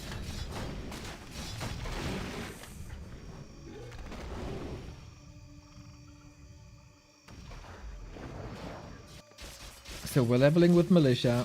We try to get to level 3. Ooh, ouch! Ouch, ouch, ouch, ouch.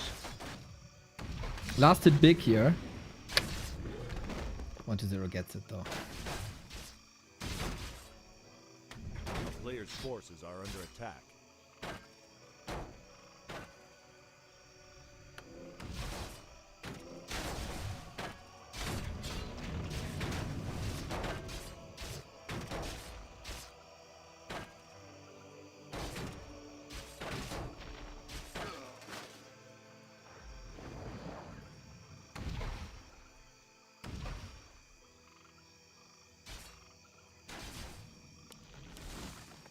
Player's forces are under attack. We got 30 seconds till the tier 2 hits. On the other side, we expect the Paladin now. Everything is hurt here though. And no healers currently. You need the rifles, you need the casters. They're coming. Is 120 ready? DK shall be queued. Tech will come. So what 120 wants now is tier 3, is a slaughterhouse, is abominations, and cannibalize.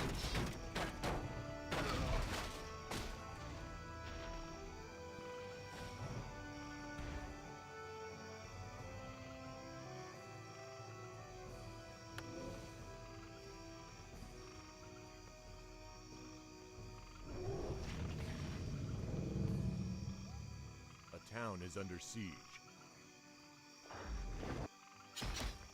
Oh, nice. If he kills the... Okay, that's... If he kills this, 120 will be stuck at 30 food.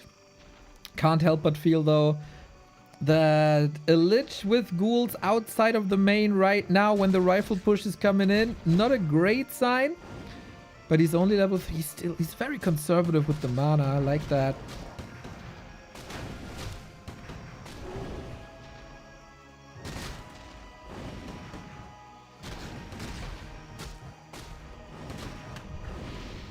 But yeah, this is not the skirmish you want when you're close to a push, dude. The town is under siege. A player's forces are under attack.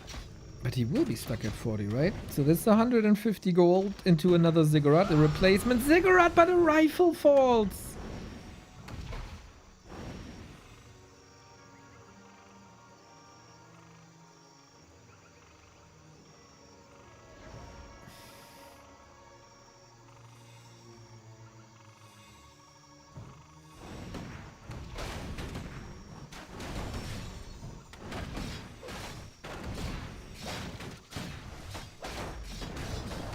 Yeah, this is not working, man. This is not working. Everything was too hurt. With that, no map control. Lich can do whatever. Archmage is somewhat getting surrounded. Expo cancel was lovely, but eventually not having a shop and being a bit greedy about it.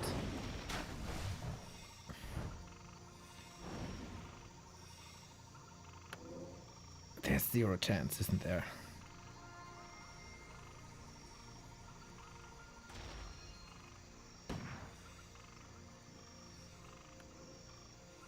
Ay, ay, ay.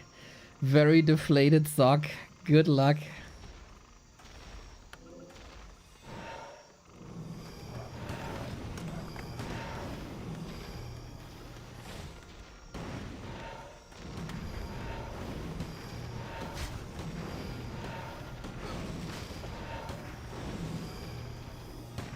Isn't heal spray better for this push? I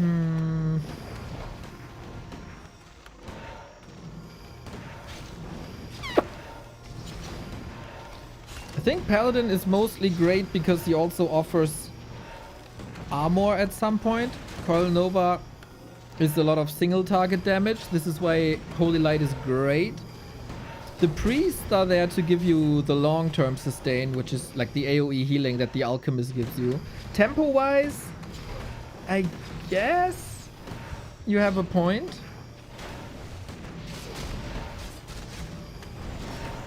But 1-0 is just eating him alive, man. Dark Ranger coming, backstabbing. Oh, this is a beautiful defense. This is a beautifully crafted defense. Everything he wanted from this after his expo was cancelled. Nicely identifying it with the scout that it is attack and a rifle push. It is also on Sock's side a let's get this over with strategy. Holy Light can also be used as a nuke, right? So this can be really nice as well. Destroyers up. This is a foregone conclusion. I think the writing was on the wall when Sock's army was so hurt and there was no shop. From there on out, it was very desperate. We're going to see the double Gs in a second.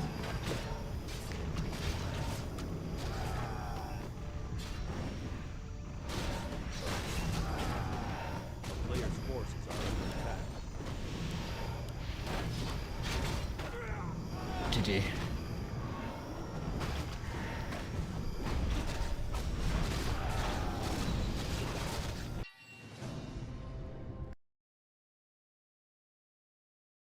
GG. GG. Yep, that was a very one-sided thing. It was a meaningless match. 75 extra dollars for 120. Thankfully, we got that game. But now, maybe a little break for 120. A couple of minutes. Life is waiting. We're moving on to the semifinal. Shout out to Sock again for the performance on most of the maps.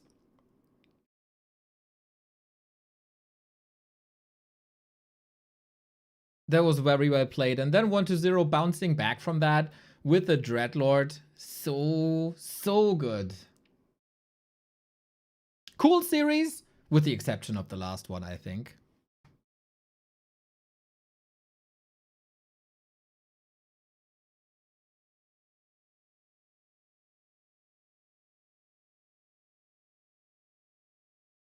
But now, oh, the writing was a bit on the wall, eh? Life and 120 both. Who's the one that challenges Happy in the grand final is the question. Both have played each other 40 times on this patch. 40 times.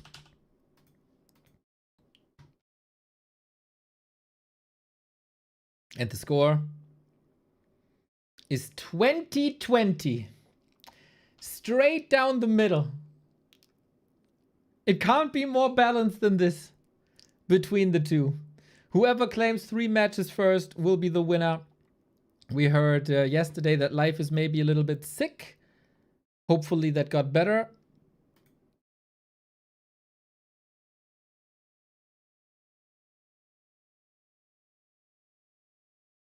It is 2020. Guys, I need water. I need to hydrate. I need cooling. I need a little bit of a break. If you like what we do here for 800 and close to 50 days straight, we love your Prime subs if you have them lying around. We love your support. At the moment, gift subs are off for 35%. I'm sweating my balls off. Hopefully, you enjoy what we're doing here. And We currently have a promotion running with Viking Rise. This little break you can use to download this game on your phone, on your PC. Every download helps the channel a lot.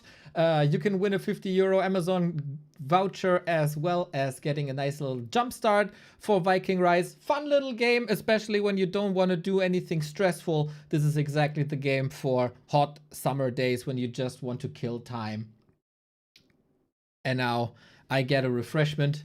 You guys get hyped for 1-0 and life.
Almost there, almost there, almost there. Not missing the invite, almost there.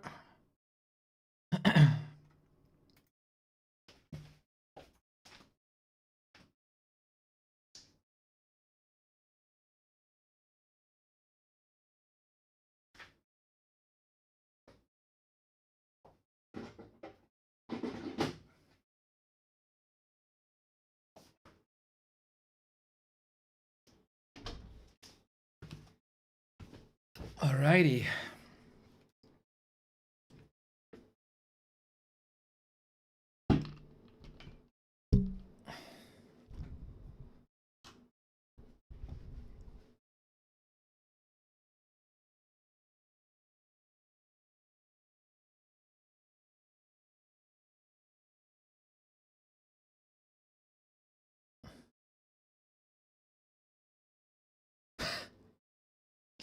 Holy shit, that's an impressive consecutive day count. Yeah, but sometimes they only stream for 5 hours or so. Not that impressive. Dude, I want to ban you so bad for that fucking disrespect.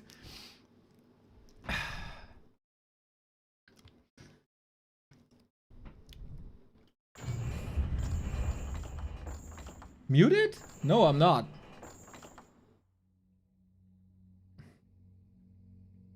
I'm not muted.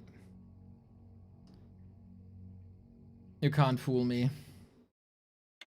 You can't fool me.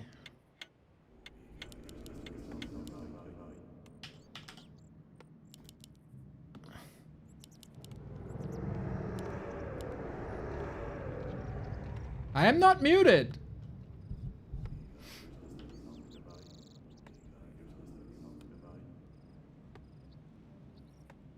Hi. Hi. Just wanted to ask, what is considered the most hated thing to face versus each race? For example, versus me, it is Manaburn. Yeah, not now. Not now. Alright, everybody, this is the semi-final. This is 1-0 versus live. The winner challenges Happy in the grand final for the big chunk of $5,000. Now, where are we going with this? Where are we going with this? Live in 1-0. Live has defeated Happy yesterday 3-2, and he was up 3-1. On the other side, he did lose the match versus 1-0 yesterday. It was super late. Both players were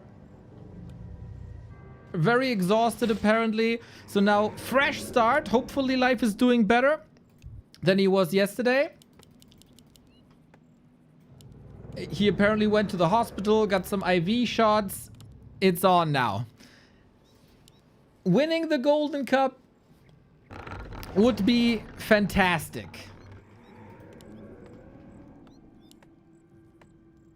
Against Happy, even better. Making a statement, especially for both of these players, man. They've both been in the shadow of Happy. 1-0, of course. Always, always, always the second best undead in the world. The second best, the second best, the second best. He wants to be the best. And Life, Super League Grand Final. Lost to Happy. B-Cup Grand Final. Lost to Happy.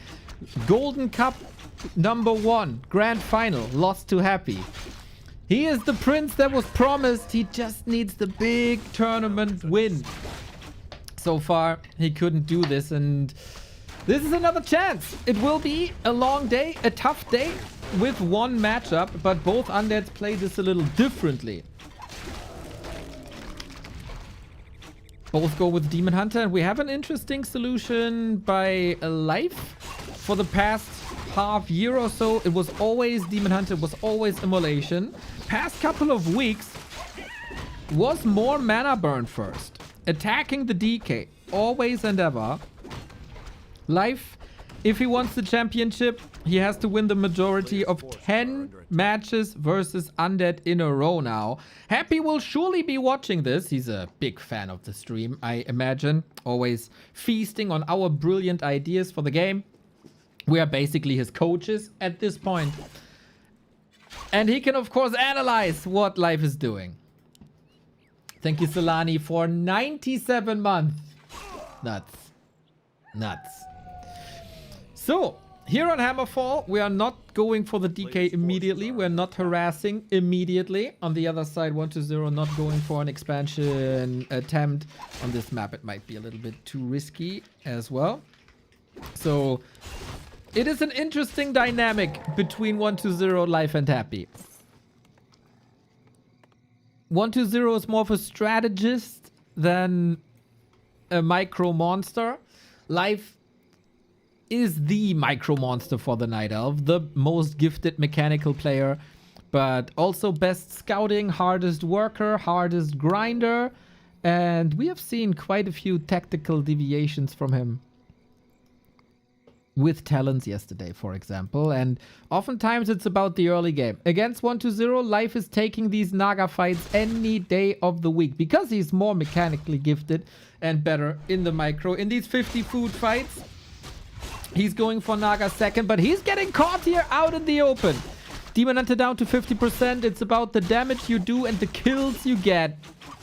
With Ring of Protection and Gauntlets, he can stay in this round for a very, very long time. 1-0 has to force a TP now. Greedy, greedy. He walks it off, doesn't he? There is no coil. He's 20 mana off. He just walks it off. This was a lot of mana and HP invested. The Moon Juice will be drained to the last drip. But he saves the TP and got the ghoul. Big move for Life. Nice assessment.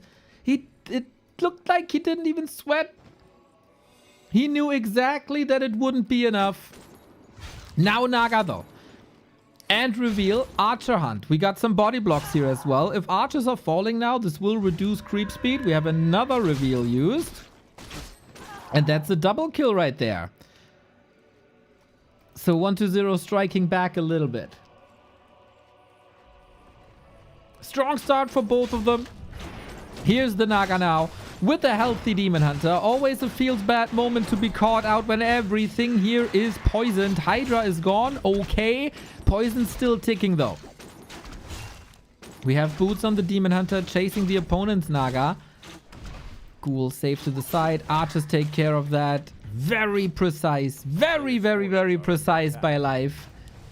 Who, again, seems to be a bit better right now. He is looking danger hot, lava hot, European heat wave hot.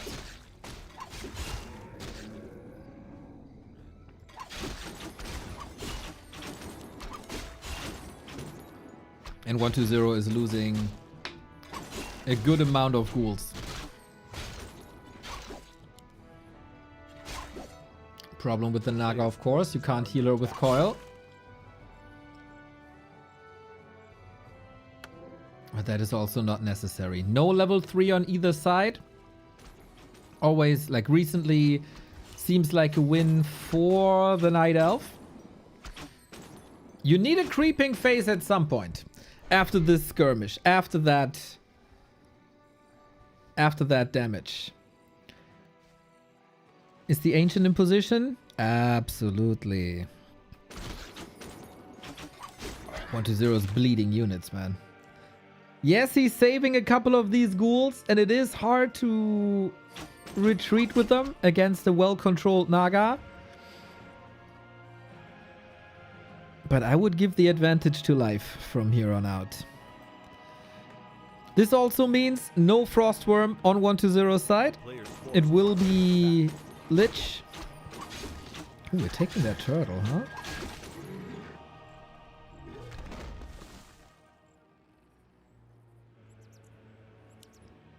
Tier 3, 45 seconds away. That is the big advantage that 1-0 has.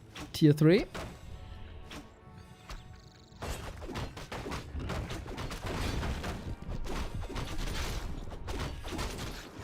Has to be said, life is coming into this fresh, or as fresh as his sickness is allowing this. 1-0 already has a series in his fingers.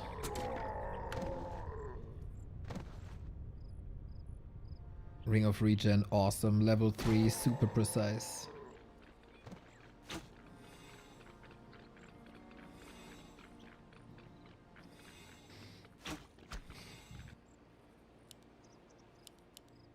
And now the calm before the tier 3 storm. Fork Lightning unlocked. Wind of Mana Stealing is not the item he's looking for. You always want some consumables that boost your longevity, boost your tankability.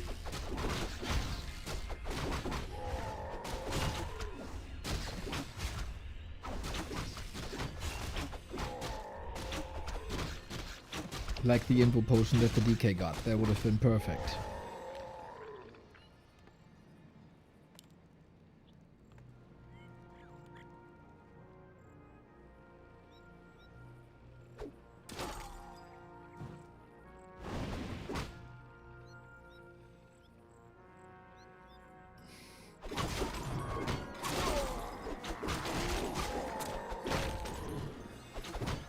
Life did an amazing job dodging Happy in the group stage match up until he's ready. Now it's again a different approach. He wants to be the one contesting. He wants to bring the fight to 1-0. Not sure who got this. Did the coil succeed? On some maps we have the lasted counter. On some maps we don't.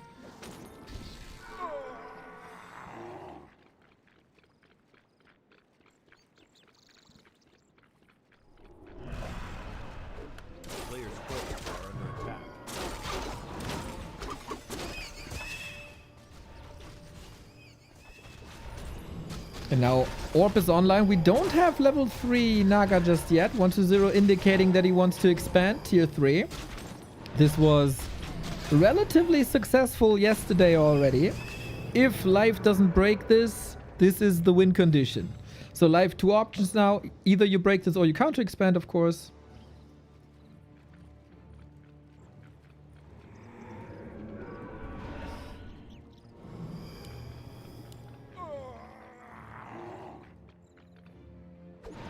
Heal scroll invul on life.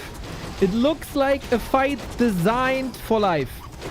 Master Bears up, Orb up. 1-0 is expanding or is investing into an expansion that hasn't even started yet. So the ghouls get ripped apart. For now, at least the DK is super low. Will maybe be forced into an invo potion. The Lich is getting pummeled. And 1-0 has to admit that this is currently the life show. If not if not the Demon Hunter dies, but yeah, no chance. No chance, dude. That was almost a bit indecisive also. He couldn't get over 50 with a Destroyer Bust. Lost all the ghouls kinda without a real reason.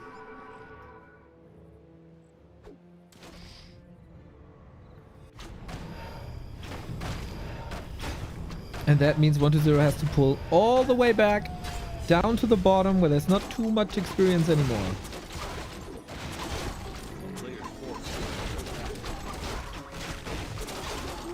So first, Life is the crazy micro elf that wins almost every fight.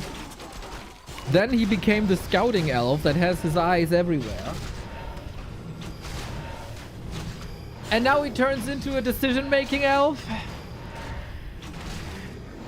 Soon, the ultimate weapon.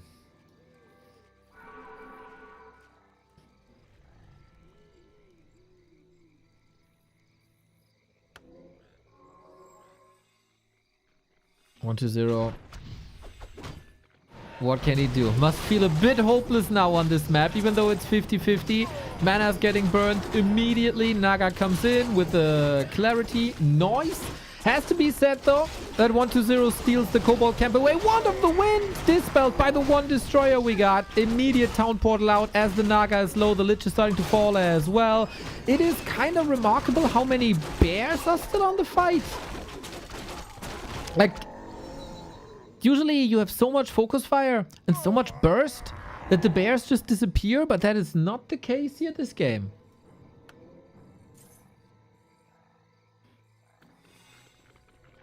A player's forces are under attack.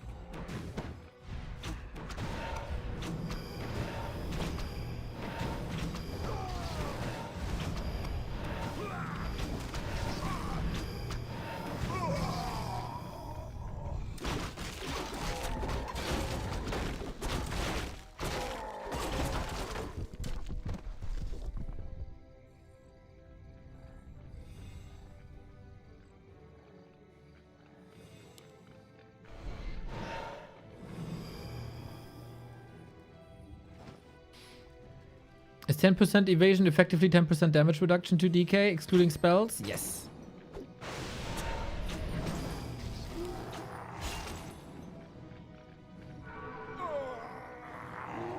I mean, if you get hit, there's still damage mitigation, right? So it's a little bit less.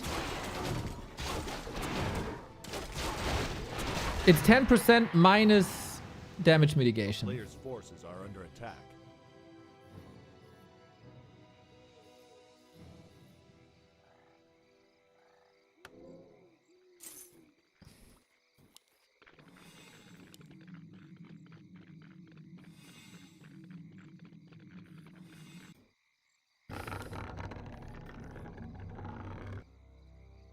It is a really good passive, yes, it is.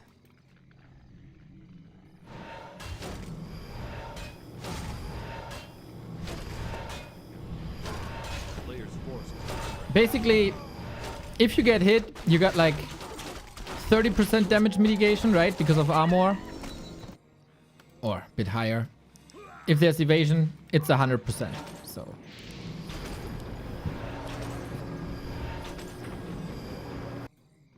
I think you get the idea. It's really good. The levels by Life are really good. I don't see any banshees. I don't see any wagons. I don't see any worms. I don't see any expansions secretly coming up. Nor do I see abominations or disease cloud.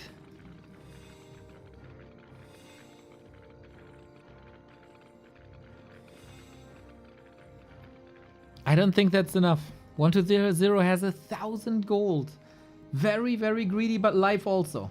This has been the play yesterday. Greed, greed, greed, greed, greed. Currently 1-0 is not giving Life anything. This new style of banking is so interesting. I agree, man. If you keep taps on the undead, you have to be reactionary. You have to be... Oh, not reactionary. Reactive. The undead is dictating what to do. If they stick with Fiends and Destroyers, Dryads, Bears is enough. If they come in with Temples, you gotta get ready with Anti-Casters, and Temples are coming in now. If they are expanding, you have to be the one pushing first. And it is one Temple. 1-0 could be going for Disease Cloud all the way. Or Exhume Corpses if you want Necro Wagons, so it smells like Banshees to me.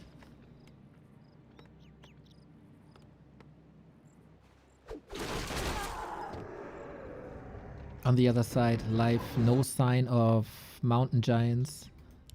For now, talents. So talents have a triple purpose. Help a bit with focus fire thanks to fairy fire. Great glass cannon anti-air. 120 doesn't have web. And nice for cyclone against banshees. But 120 is going for necro wagons. A unit that we haven't seen in this matchup for decades. And it's hard. It's so hard to scout. Life probably knows that something is happening. That casters are coming. If Life now gets fairy dragons, lots of wisps, and ideally chimeras, it's a relatively simple hold. Exhumed corpse is done. We need a wagon. Oh, Life is super low lumber, but has a shredder. Okay. Chimera roost. Oh, this fight will be epic! 120 is preparing an all-in. Dryads always good scouts because they can't be slowed. Chimeras are quite fantastic against necro wagons. Because of the damage and the AoE. They can be cursed, but that curse can be dispelled. Life saw the temples, but he doesn't know. There's no indicator if he's facing banshees or if he's facing necro wagons.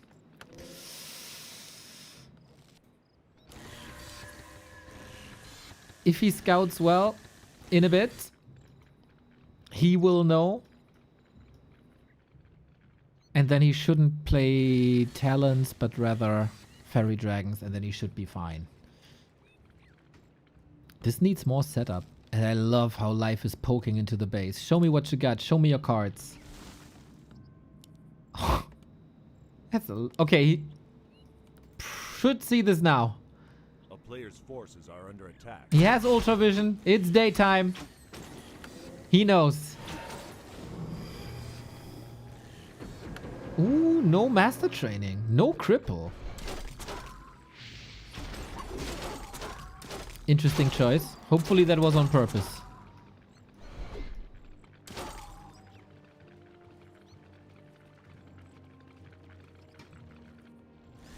I think life scouting is out of this world, man. He has all the time in the world to prepare this correctly.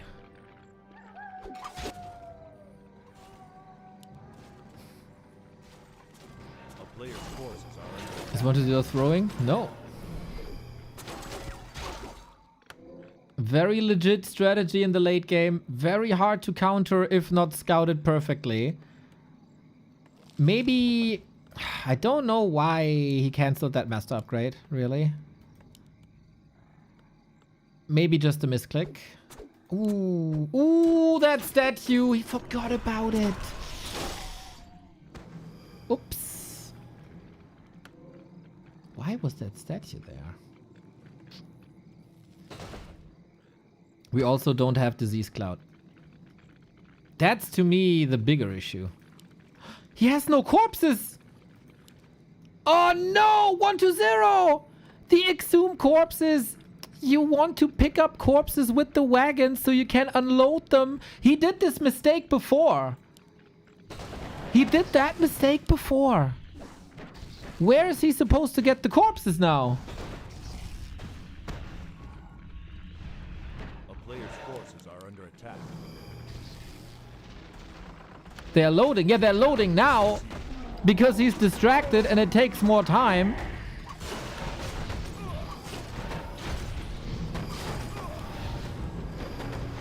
But if he runs across, that's never full wagons.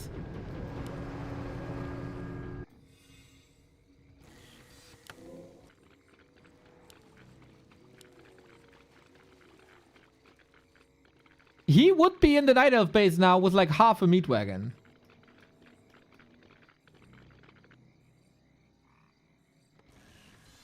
But the defense is like... How are you supposed to break this? No disease cloud. Hurts. 1,000 gold still for life. Do we have... Oh, we don't have fairy dragons, huh? Interesting. It's 6 chimeras.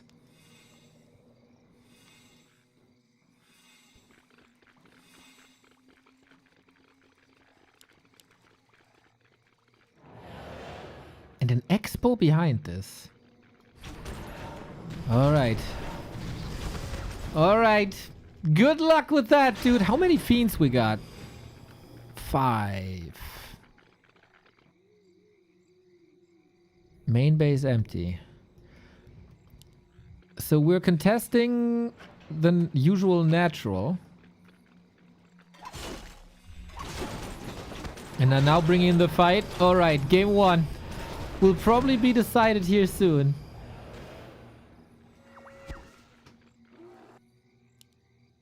How do you pivot away from this army? Do you even? A player's forces are under attack. So usually Necro Wagons is like all in. You rush across the map. You get the skeletons out. And you pray. It's 6 chimeras, guys. Can 1-0 go to 100 and go Gargs? He has no resources, man. And no disease cloud. He could spread disease here everywhere.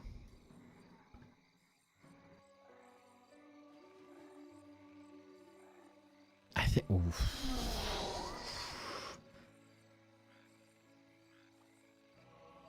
A player's forces are under attack. A Lots town of is wisps under here. siege. Chimeras. Strong. 2 heal scrolls, Invo Potion, Mana Pot, Protection Scroll.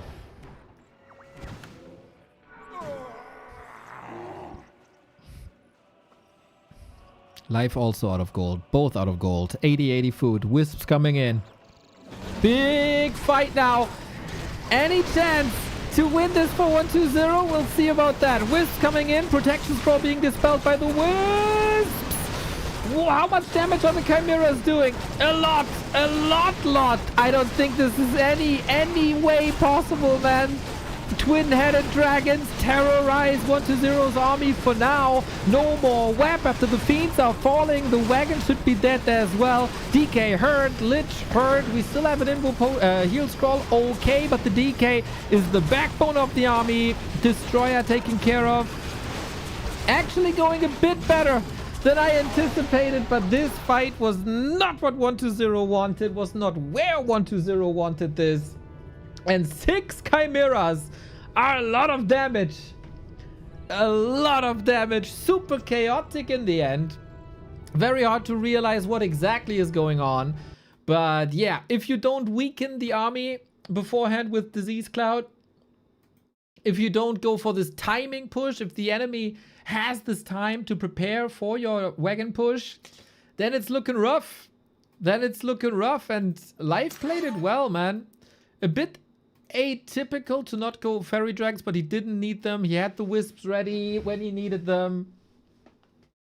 And of course, 6 chimeras with AoE, with upgrades. Too much.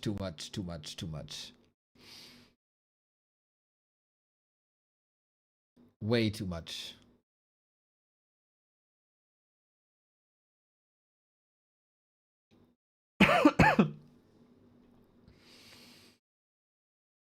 Two more for the rematch of Happy and Life here on a hot Sunday evening.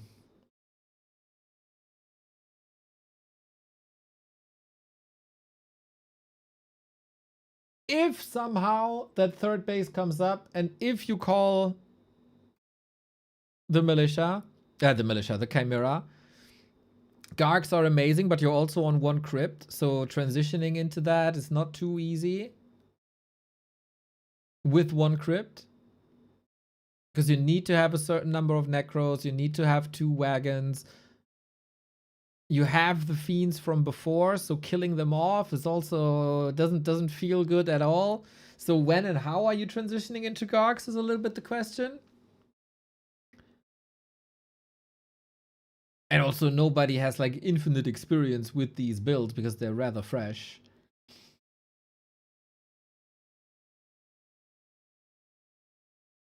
Talon upgrades max, not a single Talon build. Yeah. But he had them prepared. If it's Banshees, Talons are good. If it's Mass Air, Talons are good. If he sticks with Fiend Destros, Talons are solid as well.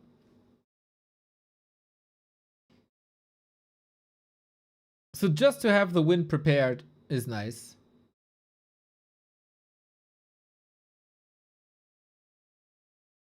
Talons are good against Banshees. Were they used? Yes. Kaho played them as disable versus possession.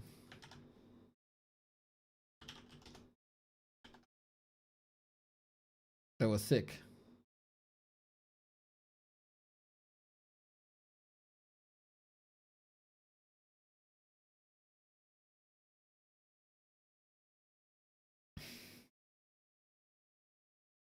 Yep, with Cyclone.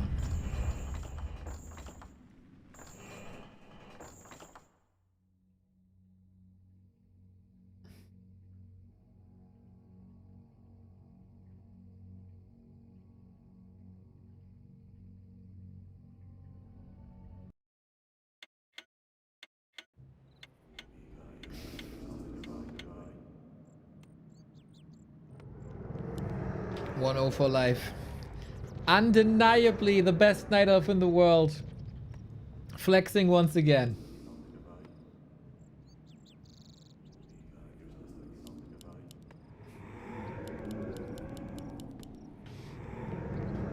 Wait, so there's no counter to talents? Hero spells are always available usually. Gargoyles are amazing. Destroyer AoE, Worm AoE. I think in the late game between Undead and Night Elf, it's all down to execution. Everybody has solutions to the other player. It's just the question who builds up the late game better and who executes it better. We have now seen in the pro scene every unit in this matchup except maybe Gargoyles and except maybe Glaive Throwers and Hunters. Otherwise, every unit is viable and serves a purpose. And I still think Gargs are underrated by pro undeads.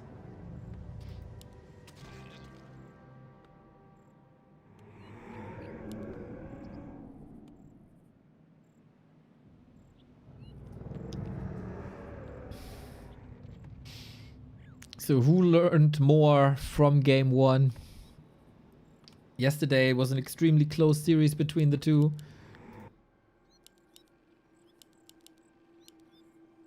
3-2. It always is close between the two.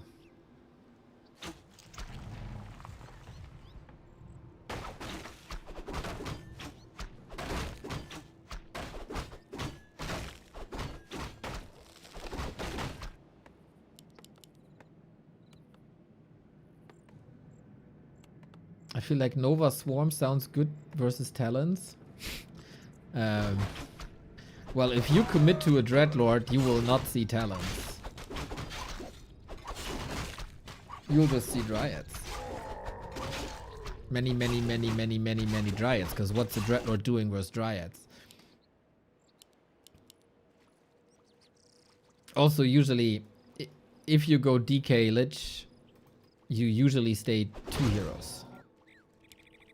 And use the Worm as a 3rd hero.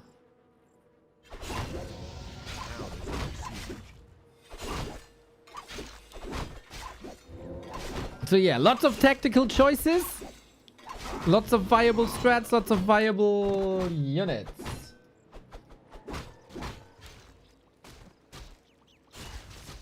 But the early game is oftentimes the same. If not one player, and that's the Undead, deciding to expand early, which has been rotated out of the meta for a while because the Demon Hunter is super oppressive, then the early stages will always be the same, and the first decision will be the Undead calling if he wants to go triple hero with Naga second and mid-game fights, or if it's gonna be DK Lich.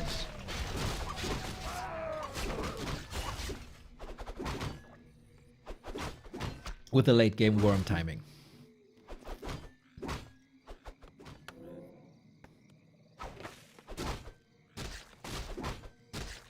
player's forces are under attack.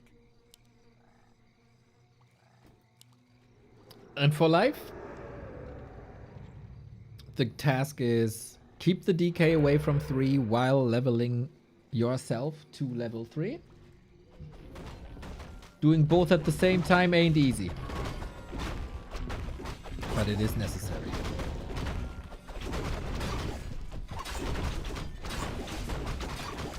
Ooh, early mercenary camp, and also on the other side, early laboratory. This was scouted before when 120 attempted this, and oh my god, was this punished also. This time, Life is focusing on himself and his own progress.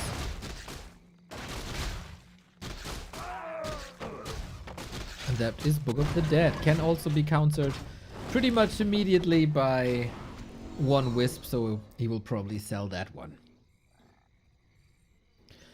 And now both get level 3 at the same time. Who calls a Naga and who calls a Lich? For A player's forces Life, are it under will attack. always be Naga. Yesterday, he tried a Panda on Twisted Meadows, maybe expecting Gargs or a super late game. That didn't really work. And 120, does he really want to go into Naga now? No, right? He's queuing tier 3. He loses the left-hand side shop. And he wants to fight this, really?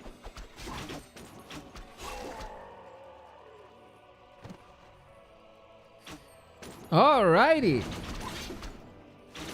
Well, there's a couple of juicy targets with Berserkers. Wants to get this around, but the archers here for the counters around. Naga dead on 120 side, and this is why usually he never ever played Naga into Naga, because he's always losing these mid-game fights. Bloody block. Sidestep. Maybe an invuln. Anything? No. Okay. Okay. We do get both Nagas killed here with a lot more experience though on Life side. Berserker, careful. Don't think he can save this one anymore. Against Unholy Aura. That's another big chunk of XP. Naga was denied into the creeps, by the way, so this is the XP he wanted. Player's forces are under attack. And level 1 heroes are back in no time. Still, advantage Life, big consumable from 120's camp was stolen. The Magi was stolen. Level 4 undeniable, gets the nulls as well. No red spots is interesting. Probably due to the fact that both are waiting for the second hero a little bit.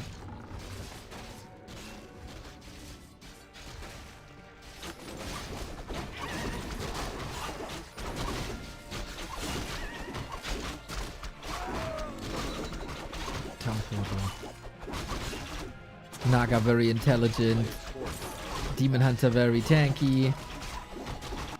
And the second consumable. This is well played by Life again.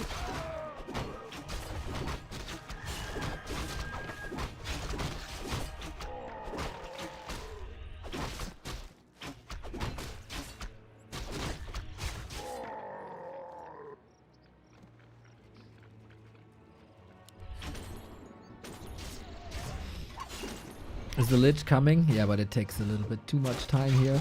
Best 120 can achieve is maybe get the greater healing, and he does, so we don't have that in the later stages.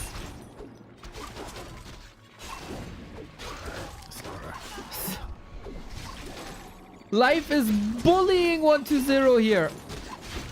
With a strong Demon Hunter like that, we gotta be a bit careful because the Lich is approaching and we don't have a staff, but now we got the DP, gets the statues. This is the same 120 that just manhandled Sock. This is not the same game they're playing, man. Absolute demolition. GG. Over. Life makes it look so easy. Life makes it look like he's facing a 2000 MMR undead.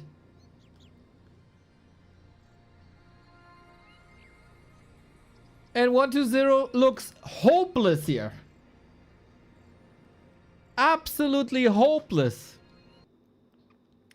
No chance. And also, he's trying to be like happy. He's trying to play this Naga game. 120, we've been through this 40 times. You don't have what it takes to play Naga Naga. Your strength is to carry this lane, to play DK Lich, to level the Lich, and to get that Frostworm out.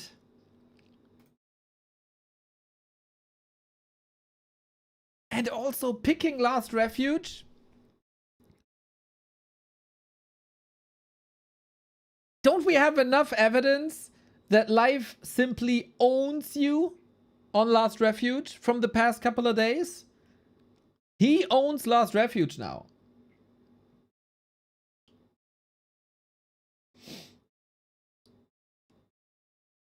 Thank you, Swallow21, for the 19-month, by the way. Sorry, I missed that earlier.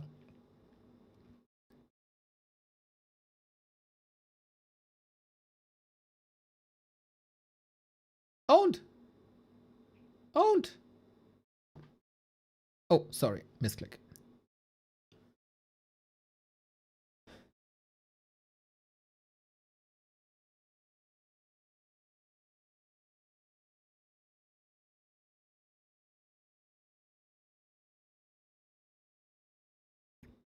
Crazy performance by Life. Absolute disgusting. Disgusting.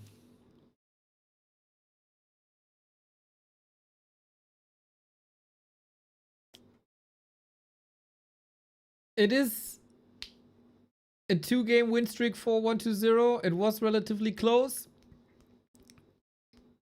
Triumph tournament went to 120. Game 5 yesterday went to 120.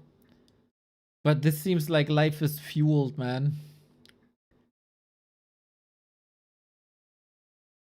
He just wants a quick 3-0, go into the grand final, win this thing finally.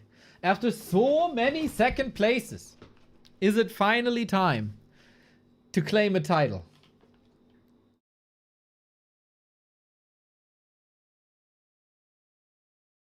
We have to say,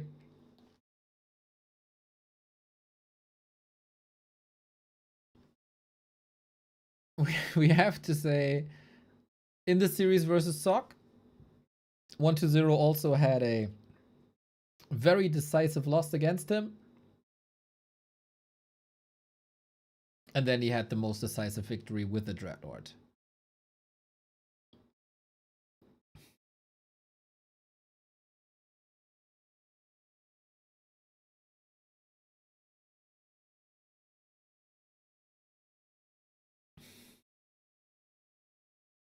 Match points live. Another grand final versus Happy. Number 4. If I'm not mistaken, the past 4 grand finals were Happy versus Life. Super League, B Cup. Oh, that would then be the 4th in a row. With Super League, B Cup, and the first edition of the Golden Cup.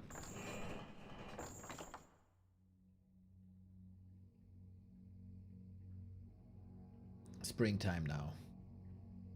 Another odd map pick, if you ask me. But it is oftentimes the Night Elf's Refuge, but it is also a very good worm map if you want to play it like that. Is it time to switch it up? Is it time to move away from the Naga and play the 1-2-0 style? No late game Necros, no late game Banshees, no mid game Naga brawls. Just evasion, DK Lich into Worm. That's 1-2-0's most successful style. Remo called the strat broken. It looked like that for a bit. But people are finding solution in this strategy game. There is different strategies, turns out.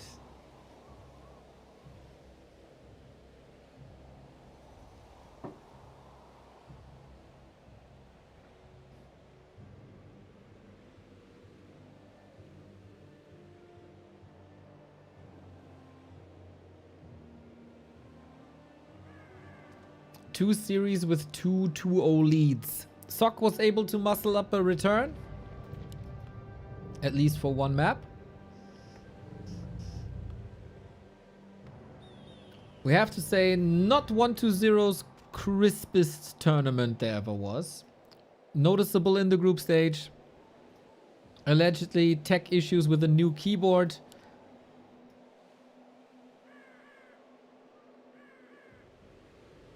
Maybe not used to that yet. Happy is of course leaning back, watching all this, seeing life's execution. I'm getting ready, man. I'm getting ready.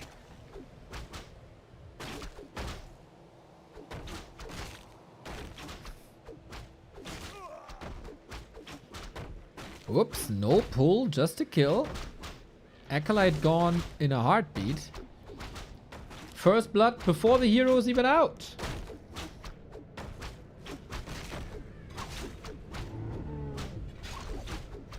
When is Happy playing? After this series is the grand final, and Happy is in the grand final.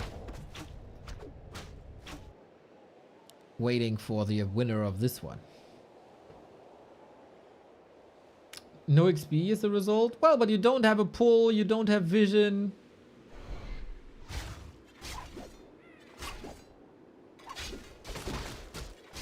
That is quite a significant loss on this level. We're going mana burn again. And if you thought that the last series was pretty one-sided, we have seen units, heroes getting bullied with the mana burn build. And I love that Life is switching it up. Has an early contest, takes away the mana, no more coil. A town is under siege. It is really cool how flexible the Demon Hunter is at the moment, with the 2 different builds, leaning onto Immolation for creeping and anti-ghoul, or rather take the coils away. Life contesting again. Sees this. Gotta be careful, man. No regen damage on ghouls already.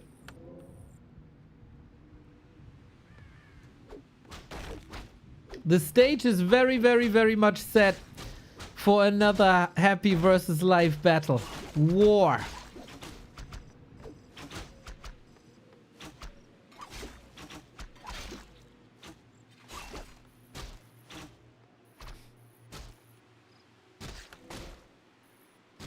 But 1-0 might find solutions somewhere down the way.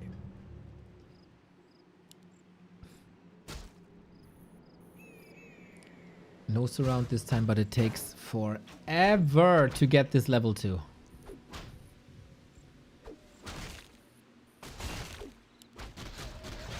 Now we got the call before the mana burn. 4 archers chipping away.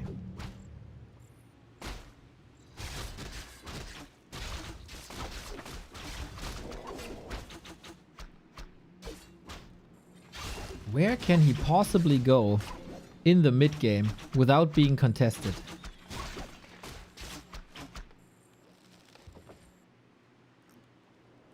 You need the healing now, but you also have to make sure that the archer is not canceling this. And I think that's exactly what we're doing now. Alrighty, tier 2 on the way. It has to be lit this time, no?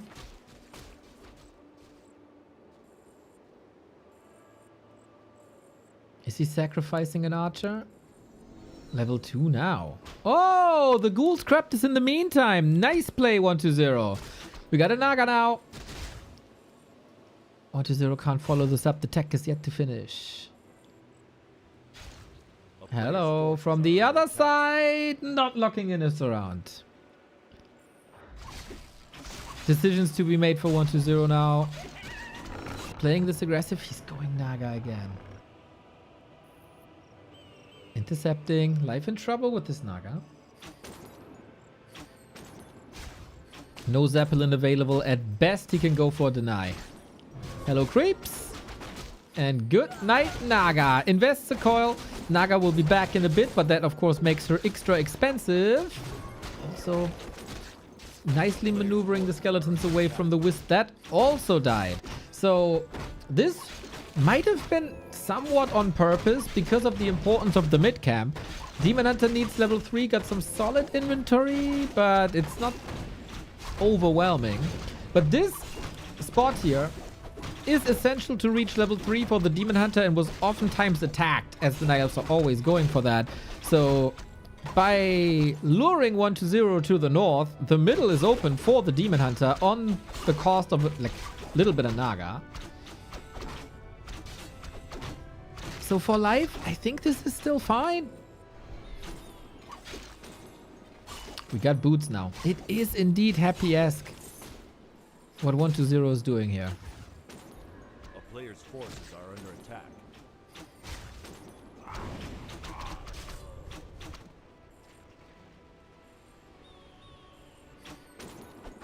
That's the round with 3. It looked like it. It looked like it, but maybe he was busy somewhere else at that very moment. And again, we're contesting. Demon Hunter back. Fully healed. No dust anymore, but the shop is right there. Immolation is missing a little bit, but this is a ghoul exchange prior to Frenzy, and every ghoul loss here hurts, takes away a lot of the efficiency.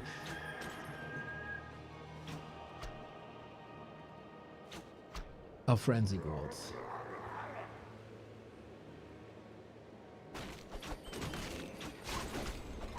Invo potion available if you want that already. And the ogre! The creep! The item! Oh, he just gets it! With the big healing potion again! The door to the grand final for life is wide open! Dryads are coming in for crowd control. Life-saving boots of speed for 1-0. And the ghouls are out in the open far before Frenzy. I think life punishes 1-0 here for a bit of ignorance. That goddamn Ogre Magi, man. Here's the potion. We're back to full healing again. And this might just be another 8-minute war. It is, right? The ghouls are falling left and right. The Naga is not looking too fresh. We need a Lich in this house, but it's still 20 seconds. At least he's somewhat close to a shop now. Is he owning 1-0 now in his home turf? With tier 2, he's right before tier 3. He should be scared right now that a push is coming. But life turns the regular meta on its head. Or is he getting overwhelmed now? Dryad falling. Was this too aggressive? Big losses, of course. You could argue that Frenzy is a waste now.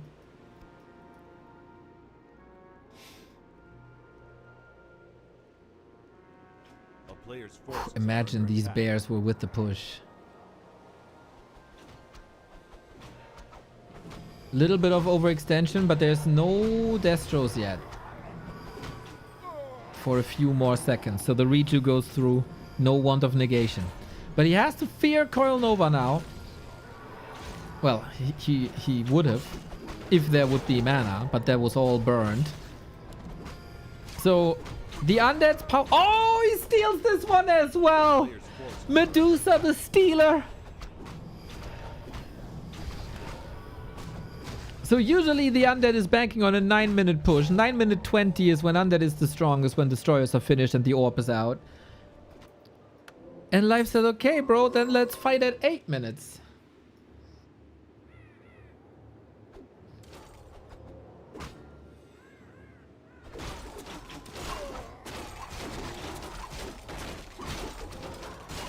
It's again down to 1-0 to come up with solutions and to come up with levels.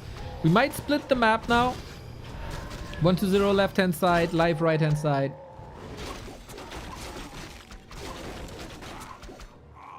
We got more HP with the parry apt on the Demon or Naga, so nuking ain't that easy.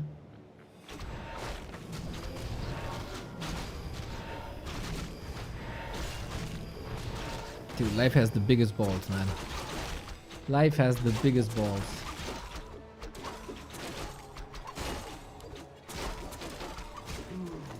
Katka's Pipe for some free mana as well. 1-0 with his back against the wall. Heroes are leveling. Inventory for Naga and Lich both look good. But at 50 food, Life is the best.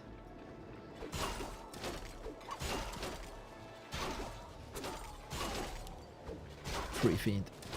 No burrow even. Again, 1-2-0 a bit sloppy here.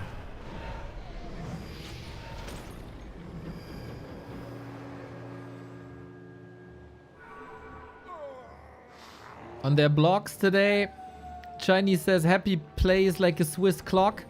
I think we can say the same in this series about life. Like every move matters. Every move is super precise. The staff's on cooldown. It's a bit sketchy for the Demon Hunter, we have to say. And this fight might go... Oh, the Reju. The Reju is not dispelled up until it was almost debuffed. Now the staff is ready again and we don't have any mana. We don't have any Fork Lightning. We don't have any Nova. We have no coils to kill anything. 1-2-0 in the semi-final elimination if there's no miracle.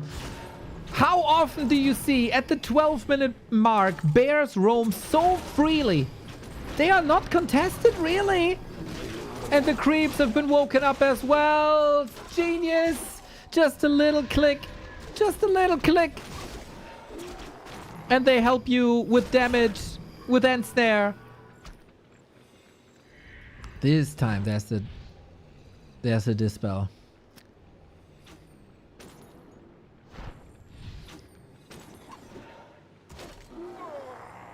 To me, it looks like a bit like a deflated 1-2-0.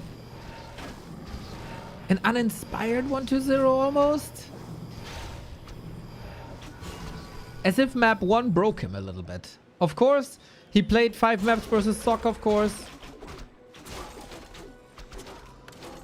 Maybe tired.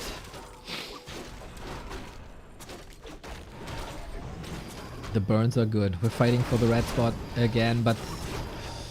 1 destroyer is all he got. 52 food is all he got. DK, Herd, Dry... It's so many Dryads!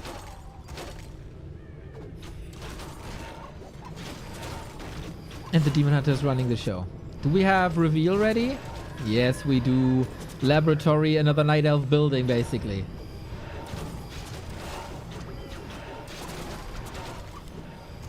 We have an Imbu potion ready, but which hero needs it most? We don't have mana for Frost Armor even.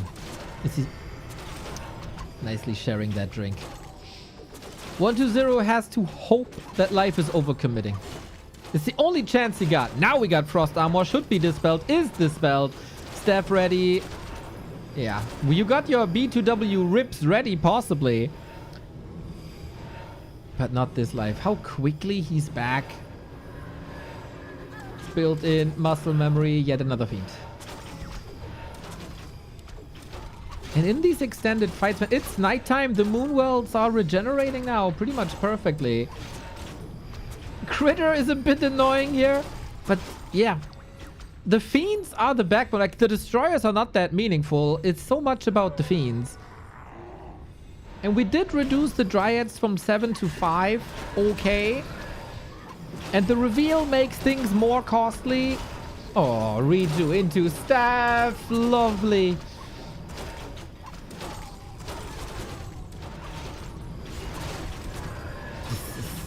The supply doesn't really tell the story, but this just feels so one-sided.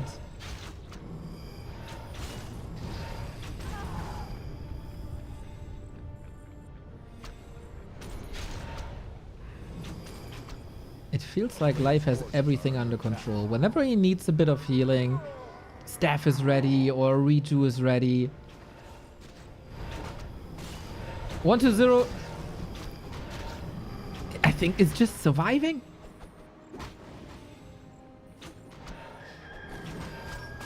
Now red spot. Second try. Contested again.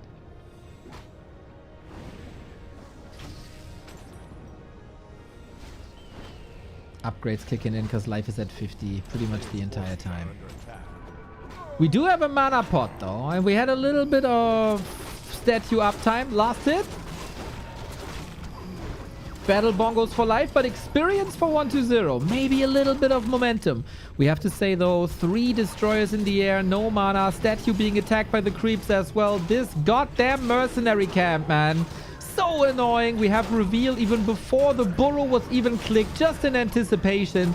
It feels like Life has spent 500 gold simply in reveal, but this is the Lich gone, and this is the Orb gone, and this must be the end. What can you do? Nothing! 3-0. Life annihilates the second best undead in the world, gives him no chance on no map. Sometimes in 8 minutes, sometimes in 16 minutes, sometimes with regular early tier 3 armies, even with the Necro Wagons. Whatever 120 tried to do, it didn't work. And Life is playing very, very close to perfection. We have to say he wasn't challenged that much.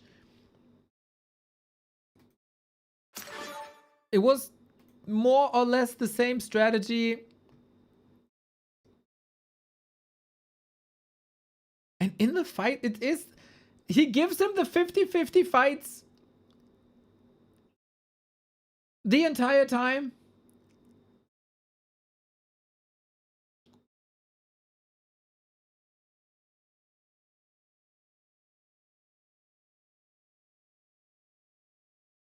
Every game.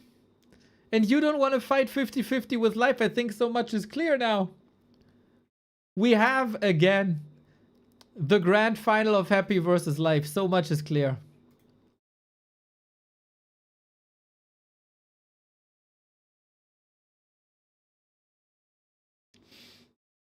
The reveal is insane. That's crazy fast. The Fiend was still borrowing. He already revealed. Yes. I agree, man. I agree.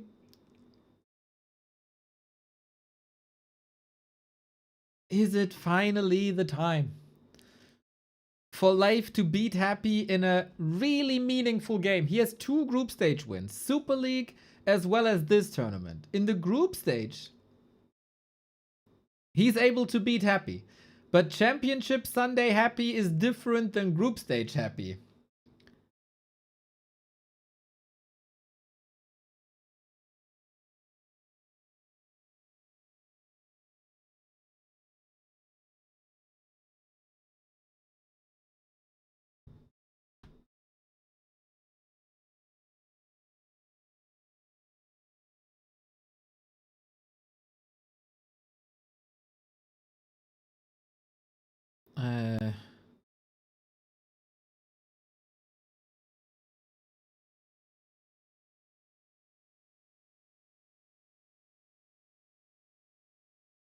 Love to see praise for the players, by the way. Feels really, really, really good.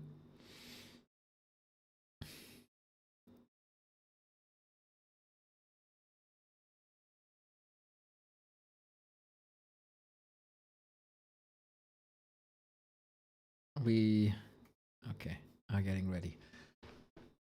Yes! It is the new wonderful system of our Chinese organizers that we are using play all 5 in the bracket stage as well. The response that I read was, if you don't like it, create your own tournaments, which is true to a degree. Otherwise, we get 2 extra maps. We'll see how entertaining they are. Simon B, thank you for the 61. I'm gonna throw you into a little break here as I need a restroom break. Twitch currently has a promotion running, 35% discount on gift subs, and this is the perfect time to make use of that to prevent the ads for everyone. Do the community a service and save some monies. We are going into the encore, the victory lap for Life. Starts on Shattered Exile, and I'll be right back for you.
player's forces are under attack.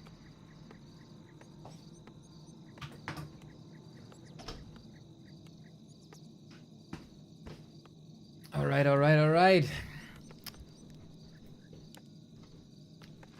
Off we go, off we go, off we go. I mean, there's still $75 on the line now for both of the players, so they will play it seriously, possibly.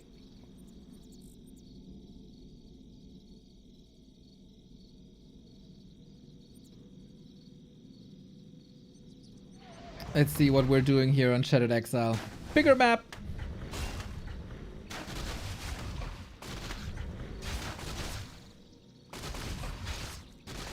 As I said, I was asked for my feedback. I did create a presentation. It's not fully finished yet, as there are a lot of elements to it. From the player's perspective, from the fans' perspective, from the organizer's perspective. It's a lot to consider. But yeah, voices are being heard, at least like your voices to me, and I have the chance to forward some of these voices.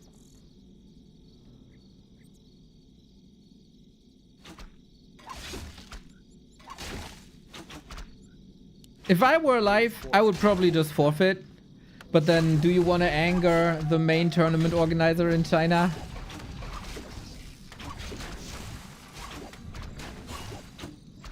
Don't bite the hand that feeds you. You don't want to be the next Infi, right? Who did that a lot in the past.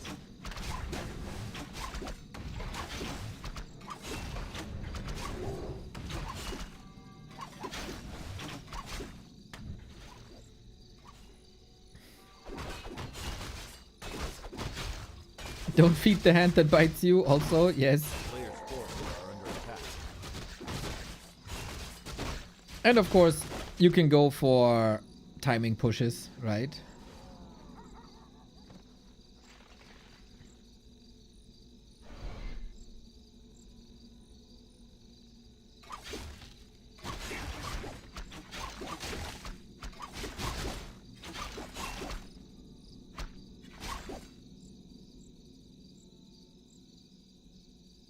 So let's see if 1-0 can make some money off of this. Oh, he gets the surround done now. He gets the surround done, but little does he know, it's just an illusion. A player's forces are under attack.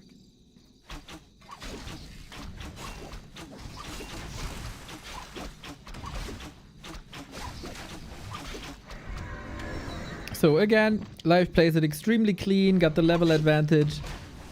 And level 2 mana burn, gonna bully this DK. And level 1 coil, you know. Okay. Okay, you can eat one. No problem.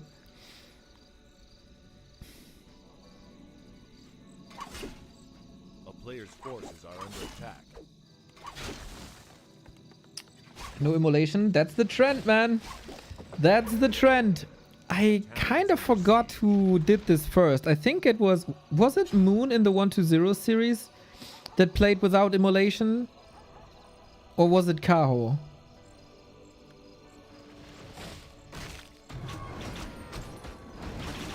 I'm not sure. I know I casted it, and it's been a development for the past 2 weeks. But immolation seems somewhat dead, and it's so much for the better. For Kaho, for Moon, for Life. A player's forces are under attack. Everyone is doing better.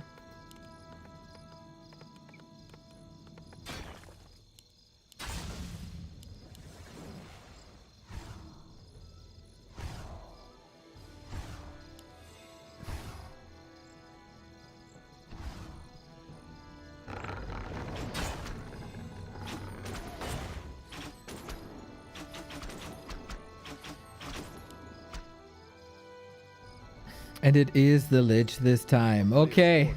The series might be lost, but we're switching the strategies now. It is the worm play that we wanted to see earlier, I think.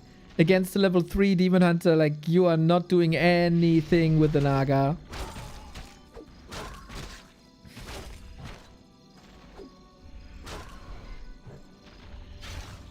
Oh! Locks it in.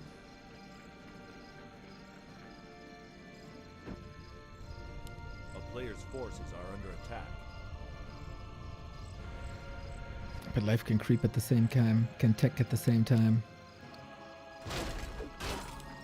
Okay, we will see worms then.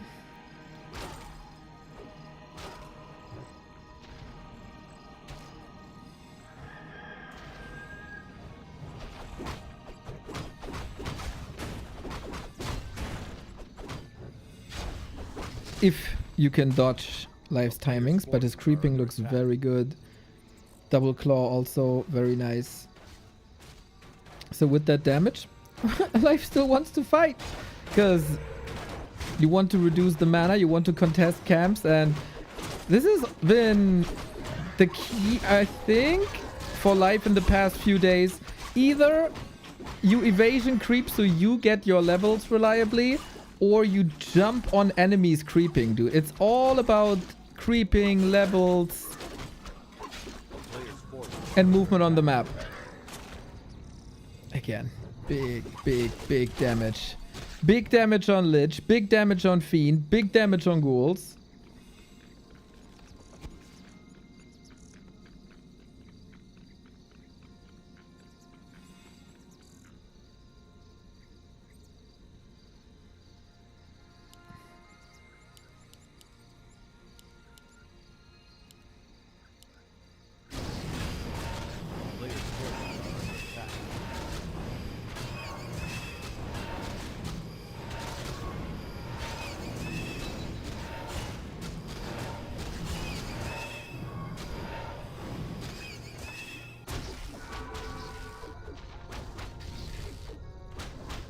Tired of, okay, people are discussing, yo, somebody, thank you for the raid. We are in one of the highlights of the summer for Warcraft 3 tournaments. Happy is gonna face Life after this map and then another. People are discussing if Life's gonna be super tired or properly warmed up. There was a funny, oh, the lightning shield. There was a funny interaction with Kevin, one of the contestants of our German league, who was in both situations in the playoffs. He did come via winner bracket into the grand final and one time via lower bracket into the grand final. And he said, dude, when I came via winner bracket, I really didn't feel that I was properly warmed up. But when I came from the lower bracket, I was so tired. So, and a little bit exhausted. So I think grass is always greener on the other side.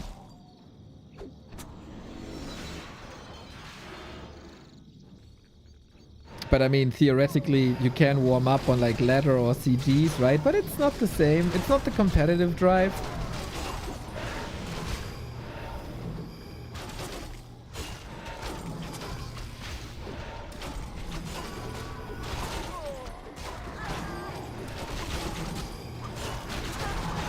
Oh, we're fighting right before the worm. I mean, the worm is out, but we're fighting the furthest away from the boneyard there is.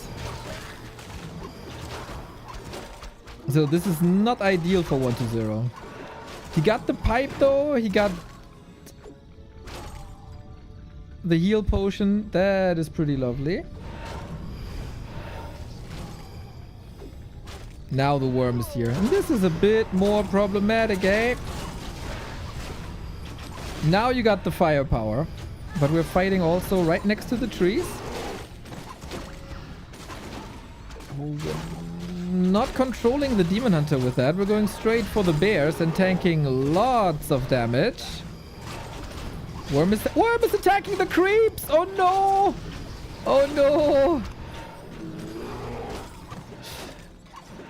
The supply is a bit misleading. If this worm falls, yep, things look a lot different. The DK used the potion. Boo, is safe with that. But the Naga staff 6. So Life is not holding back here at all. Very nice last second save. Supply wise, we build another worm that's close to 400 gold. Boom. Used. And yeah, this worm play looks good, man. That looks good. Holy staff pass. It was a gorgeous, gorgeous save.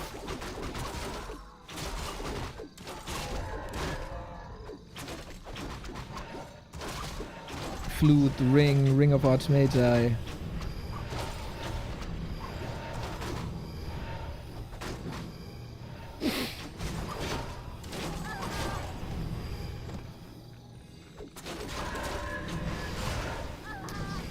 And then there's another staff for the Demon Hunter soon. 1-0 though is dealing with the Dryads a lot better.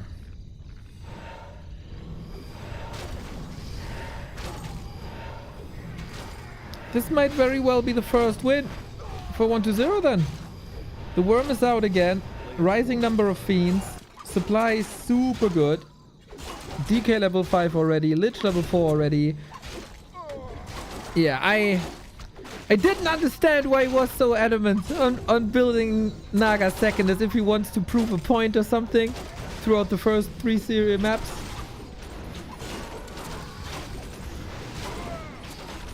Oh, that Lich deleted. He wanted to pass the invul. Okay, that didn't work. Is there a chance for life? He's 20 foot down.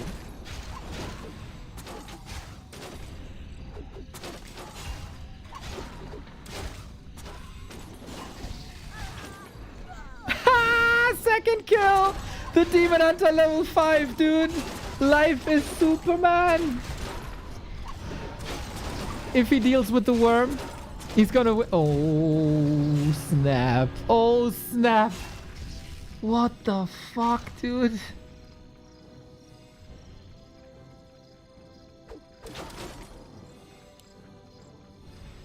A player's forces are under attack. Life is unbreakable this series. 20 food lead evened out. Oh my god. And that Lich is being bullied again. This time he does have an invul.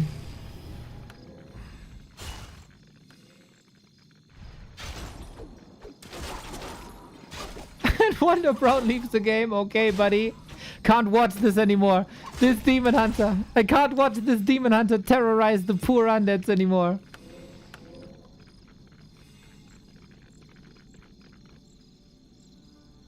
Are we getting bears for reju? No, it's only dryads. But now we're at 50-50 again. And whenever we're at 50-50, life's gonna win the fights. Usually.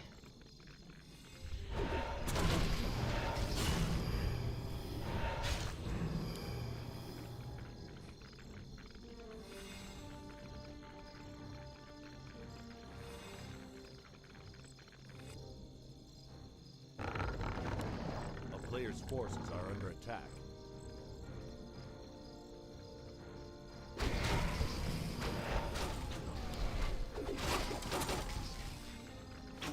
Only oh, now one care bear. Alright. Naga is a bit late to the party, but also life made sure that there is no Coil Nova. Fork Lightning is so strong on level 2 and 3. And it looks like the focus fire is not enough, man.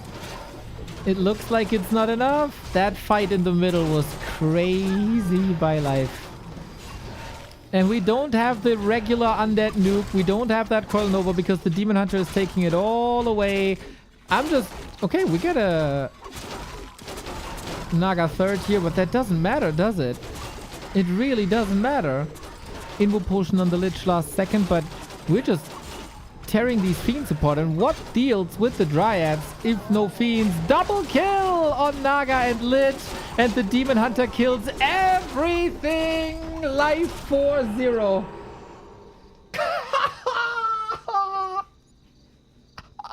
I want to see the value swing. Give me that value swing. Ooh! Oh, oh, oh, oh, oh, oh. That fall from Grace there at the 75% mark. Awa, awa, awa, awa, awa. Yep, that was the hero. That was the Lich dying, and that was the worm dying back to back. Life is so disgusting, dude. Life is completely outclassing 1-0. He can do whatever he wants, man. He can do whatever he wants. Happy, get ready for this monster. He's just flexing right now.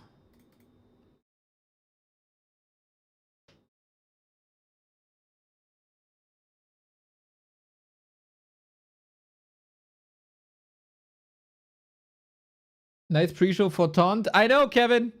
I know.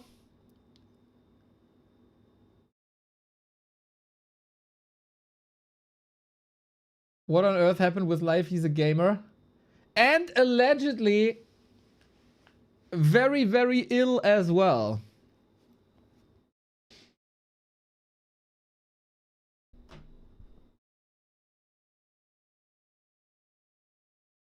And still putting on a show like this, dude. Outstanding.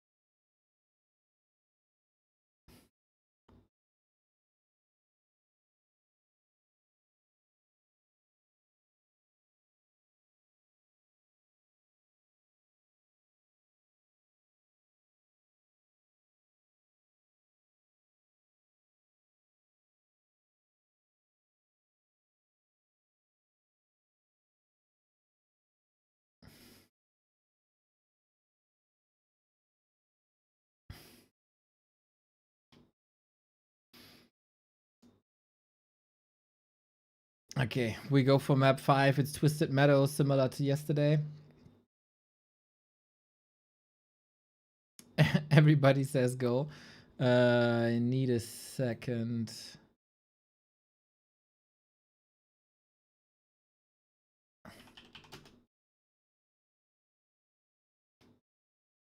Got some Orga stuff coming up.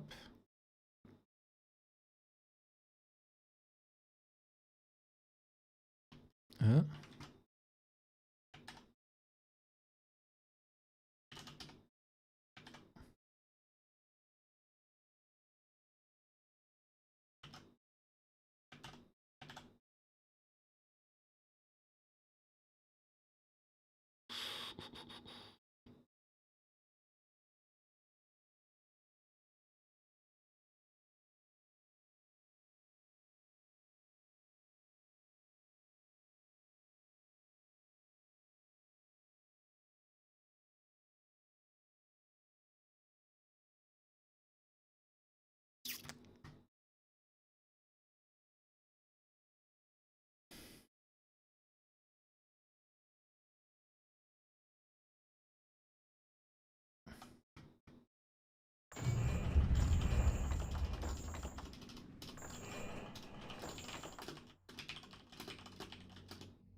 One second. I'm gonna send you into the game. I have to read something.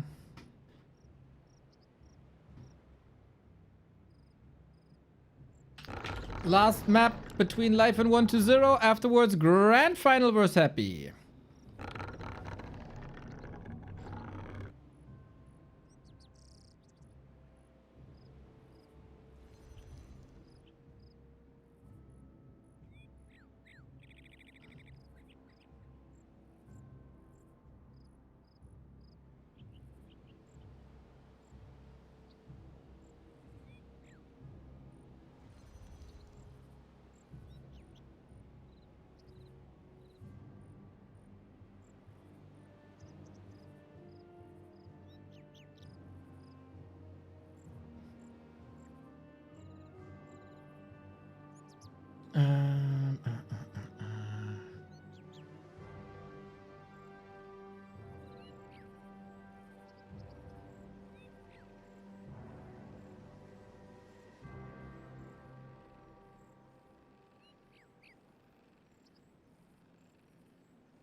player's forces are under attack.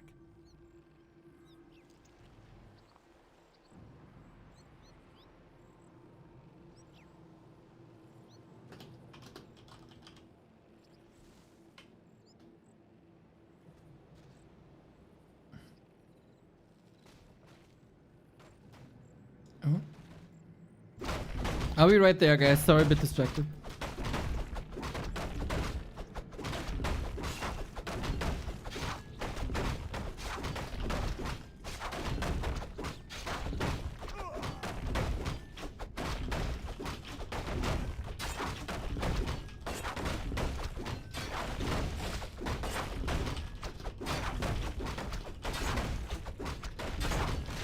A player's forces are under attack.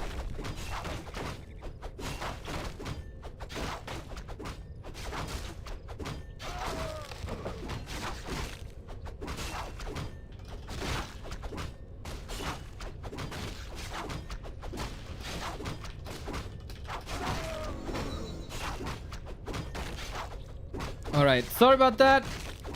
We have a warden, everybody. We have a warden. And this is pretty unusual, eh? Yesterday, Live wanted to play Demon Hunter Panda into Expo. Now it's a warden and an undead expansion. So, it's also a Night Elf expansion. And similar to what we do versus human, we expand before we tech. That is relatively new. Warden creeping here with a little bit of healing, then the Warden can tank. 1-0 shall be happy, I guess, with that early expansion game. Especially if he scouts the upper right hand side.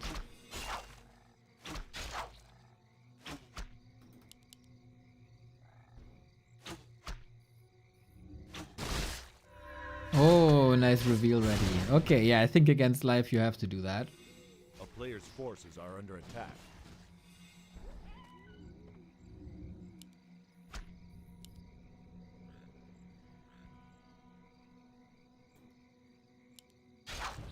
So let's see if the Warden has a place. He was played against Undead earlier, but always needs a lot of time, always needs precise level 3 creep routes. Going in with Shadow Strike, very, very annoying style. Doesn't help too much versus ghouls, but surely helps versus DK.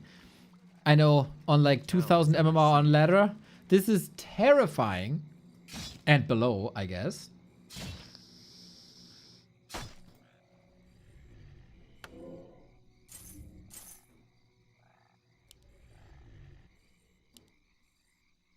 But how do you get her to level 3 without creeping the Expo? Because you gotta defend this now without creeping. A player's forces are under attack. And no fan of knives. This requires a lot of focus. And he gets that focus fire done. Do we have more dust? We do. So Shadow Melt. Oh, won't lead to the kill. Oh, a little bit of healing, not enough. But tree isn't moving while 1-0's expansion is up already. He is teching already.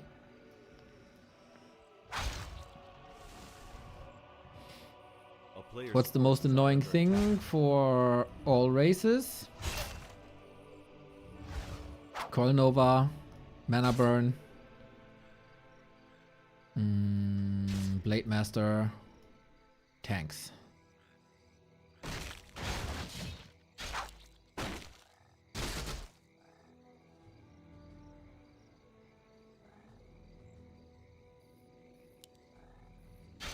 That's level 3. Okay, Shadow Strike, finally worth it.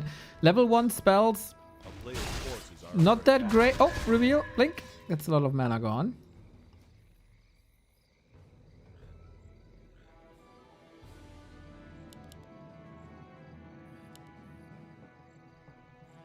Again, I would love to see gargoyles, but I don't know if that's an inhonorable thing to go gargoyles versus Night Elf or something.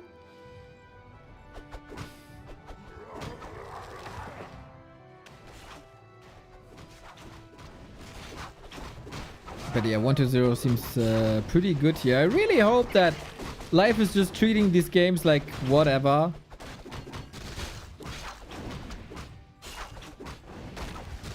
That's another aspect of these play all 5 matches, right? You can lose a lot of momentum. I mean, it's awesome if you 5-0 someone, but if you 3-0 someone, or in this case 4-0 someone, and then the last map before the grand final gets lost, if you are not a super mentally strong player, this can change things.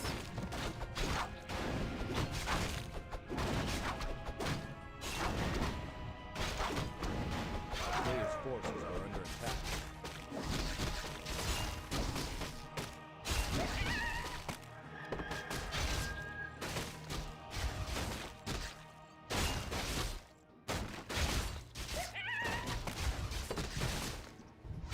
So yes, we are going into an expansion game.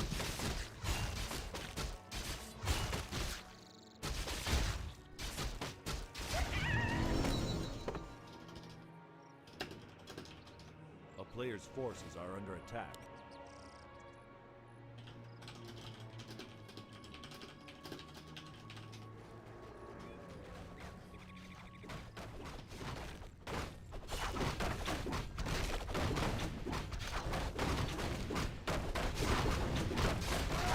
Ooh, lasted 1-0.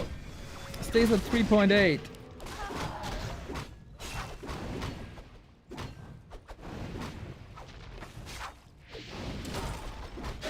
And level 4 is here now.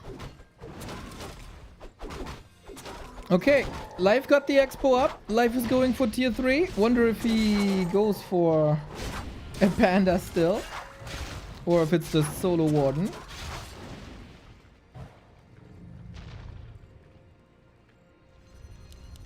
And we're mining. Boots of Keltalas on the warden as well. Gonna grind up to 80-80. 1-0 is a bit ahead in mining. 1-0 is far ahead in supply. But he got the triple production up already for Life. This still takes a little bit of time. As the expo's only kicking in, I won't even complain too much that he doesn't have 3 production buildings.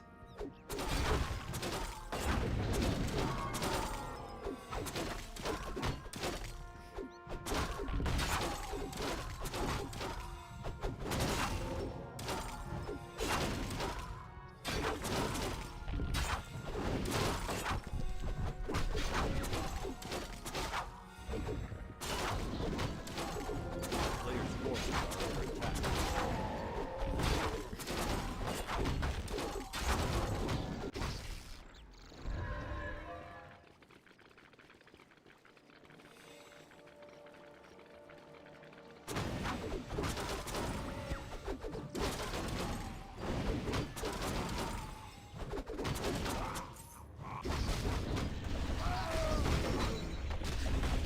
So usually if an undead has an expansion, it's a push at around 11 minutes, 10:30 sometimes. That would be somewhat now. Flute to amplify damage. How ready is Life? Close to level 5, Sobi Mask, Orb, 55 food. If he brings the fight to a fortified position with Moonwells, Life can hold this with lower supply. Players' forces are under attack.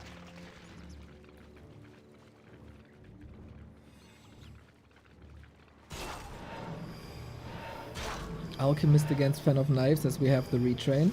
Not looking bad for 1-0 here, by far. A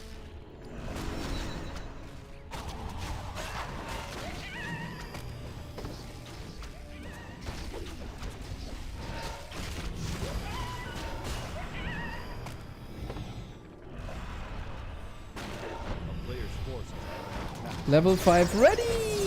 Heal spray 2, still getting a ghoul, and ghouls are little wrecking balls here. You really want them against the buildings?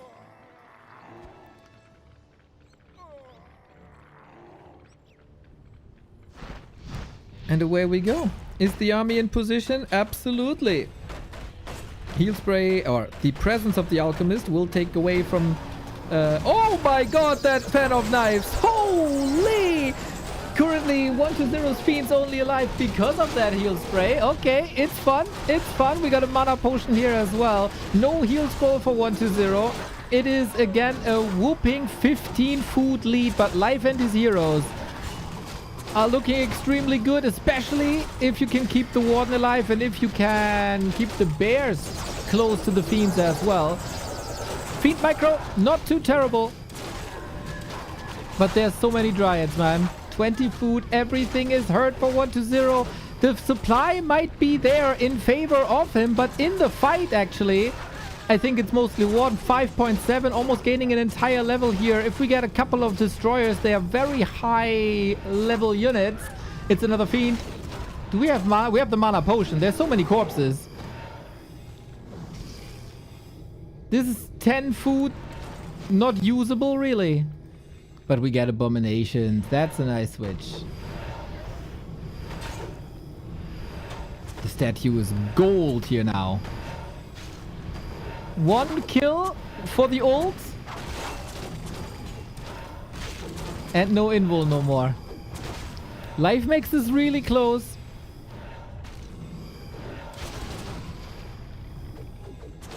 But I think 1-0's pressure is a bit too much.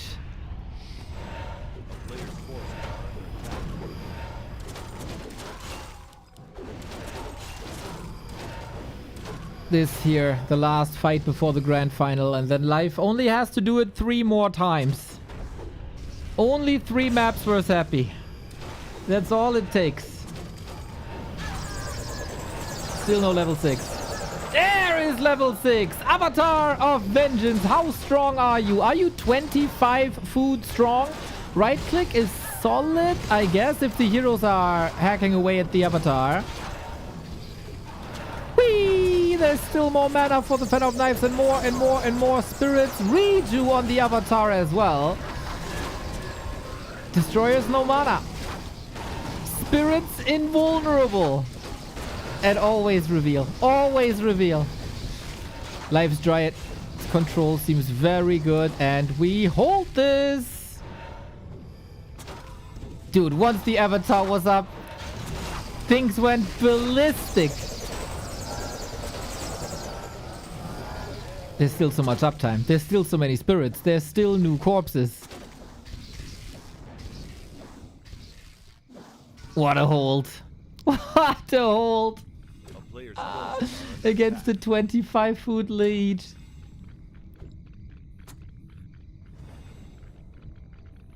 What now? Disease Cloud will be nice. Spirits expire. We haven't even seen the Warden harassing bases much, right? That's just not what we did.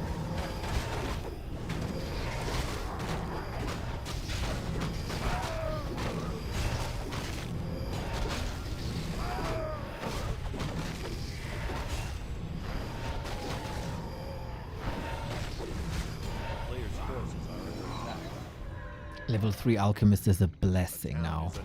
Warden harassing! Chop, chop, chop! And we don't have a Zeppelin here. And of course the graveyard provides corpses, and with corpses you get provided spirits, and with spirits you get damage. In the meantime, Panda is up, can creep the red spot now for a potential third base. Only Drunken Haze from now on. Mining has been interrupted. Are we even trading this? It looks like we are.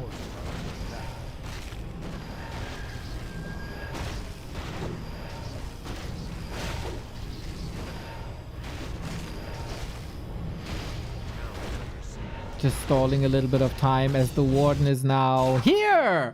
Not having a Zeppelin against the Warden is a crucial mistake.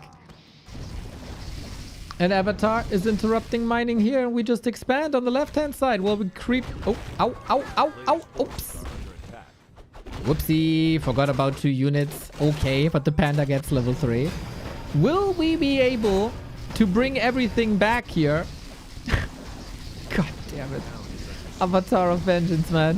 What an ultimate. What an ultimate. Warden has full mana, close to level 7. Panda level 3. Spell Shield also. And a new fresh Avatar of Vengeance. Is the level 2 heal spray strong enough? Is the question. We gotta blink out. We gotta heal that Warden though. Drunken Haze, Breath of Fire. Oh my god, that damage. Holy smokes. Thankfully, we got 2 scrolls of healing, so the healing might actually be enough. With heal spray level 2 and 2 heal scrolls, is it still enough? No, the Breath of Fire was not perfectly timed. I think Spell Shield goes through, and with that, the Panda survives. Otherwise, Coronova would have nuked here. But now, Moon Juice is empty. We need potions. That was the last heal scroll.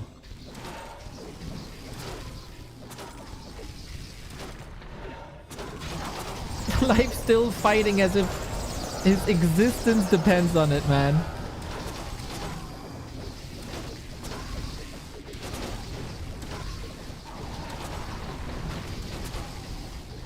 Whee! And the Warden falls, and it might be 1-0. Finally getting his name on the board here. 75 bucks for him then. If there's no miracle.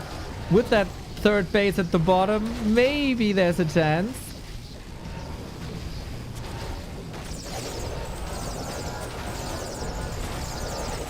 But it's not. Okay, we have to finally tap out. GG. 1-0, finally able to claim a map just like yesterday. Twisted Meadows on game 5, not Life's strong suit anymore. And now it is finally time for the grand final. I really hope that Life gets a little bit of a break as well. I mean, we do have to do the map picks and bans. This guy deserves a little rest. He was playing his heart out. 4 maps close to perfection. This last game, then a loss with Warden. I don't think it's that momentum breaking, as it was no Demon Hunter. His strategy wasn't cracked at all.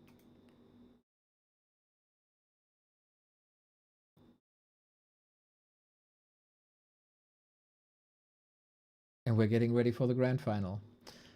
So I'm curious. I'm very curious what the map picks and bans say. Happy usually playing things a little bit later, earlier in the day. Now it's rather late.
I am a bit confused.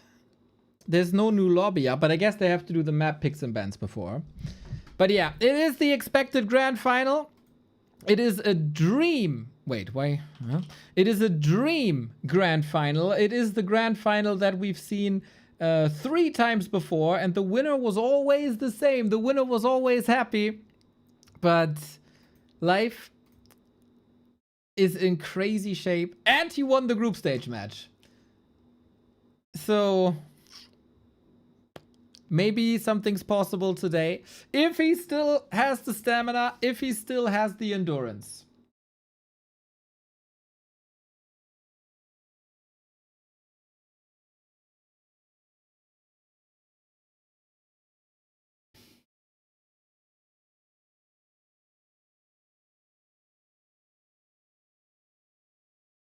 Maybe Life finds a way. It would be glorious, man.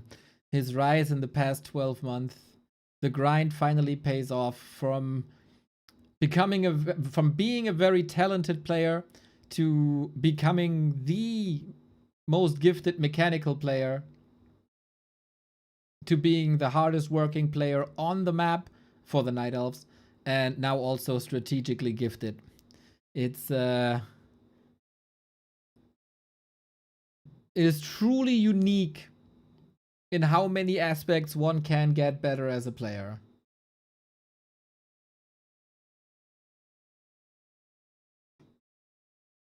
Why is chat discussing balance while Neo's broadcasting top tier? Yeah, I don't know, man. It's very... I don't know, man.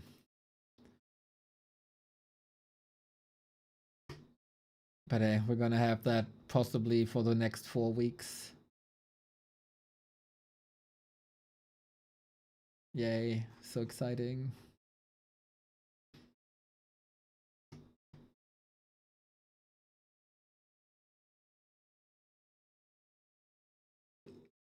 Ooh!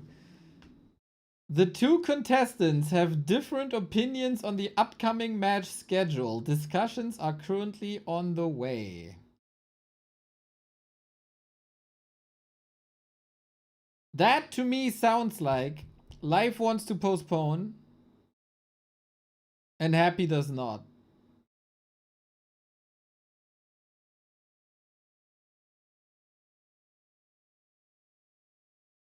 Is there no way to automate primes? Nope. Gotta do that every month again. Later tonight at 7 p.m., we have the Nations League Grand Final, Germany versus Ukraine. The lineups for us are perfect. We have 5 matches there, and every single match is exactly the way we wanted it.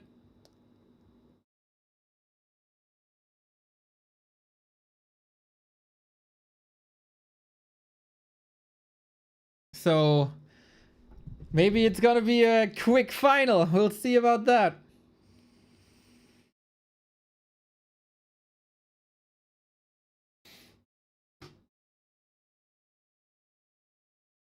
So yeah, could be that grand final is being postponed. Could be that Happy is insisting on playing. I mean, from Happy's perspective, why would you agree to postponing?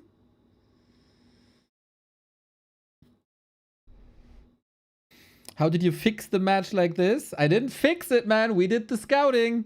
We did scouting, we anticipated, and we got the perfect outcome.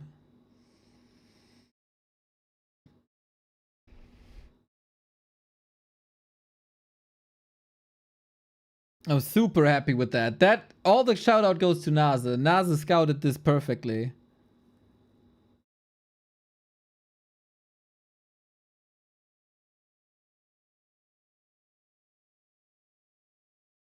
Match would just finish at 2 a.m.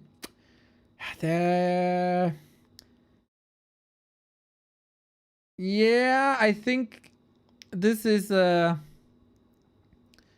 this would be valid if gamers had a regular sleeping schedule. But I mean, that is their rhythm, right?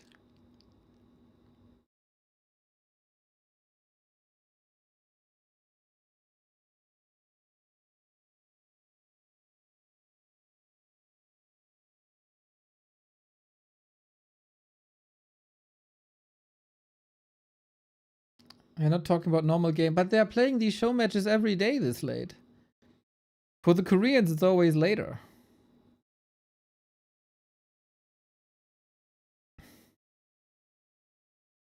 Hey, I'm just reporting.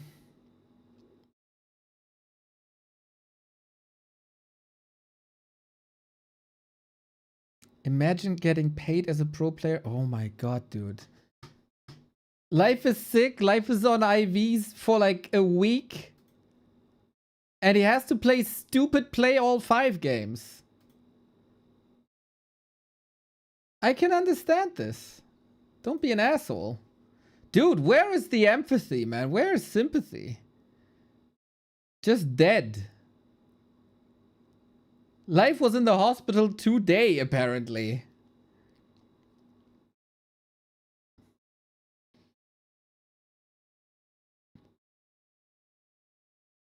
If they play Scooter after win, I will cheer for Germany. This is our map win celebration. Uh...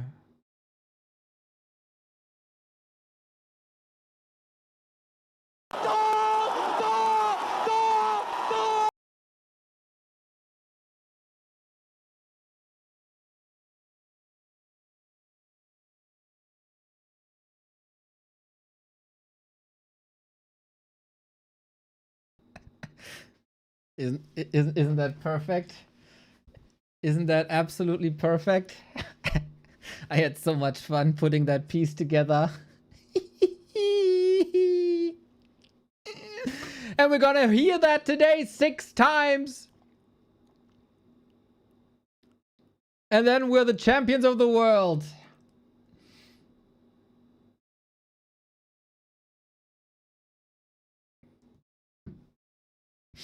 Very much looking forward to hanging with the boys.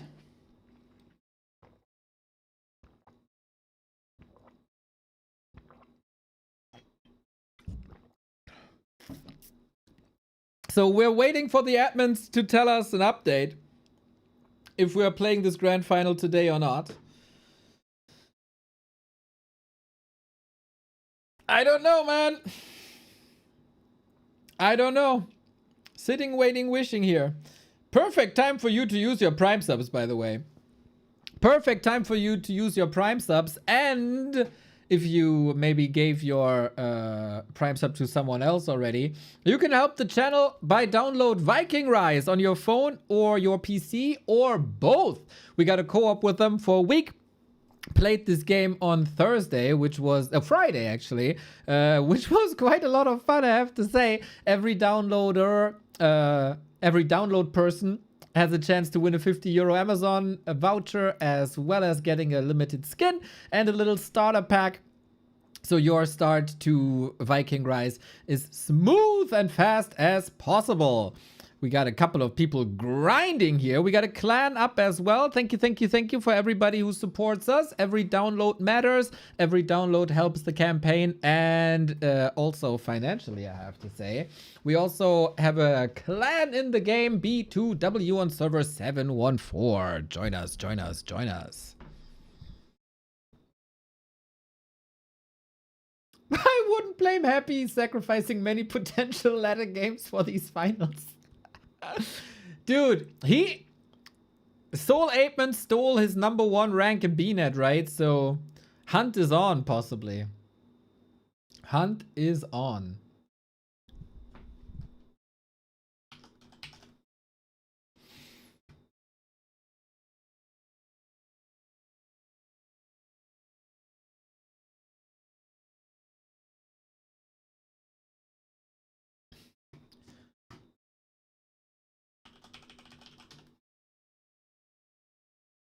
He even played on KK today. Really? Try hard. Try hard. Yeah, so it was said that... Okay, for people who missed this...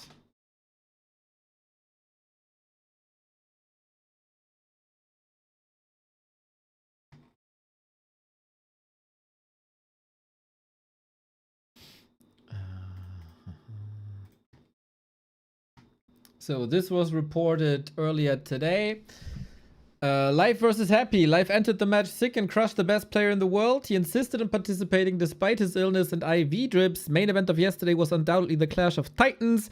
#1 night of Life against the absolute leader of Warcraft 3, Happy. Before the match, all the fans were worried about Life, as he had been on IV drips for several days.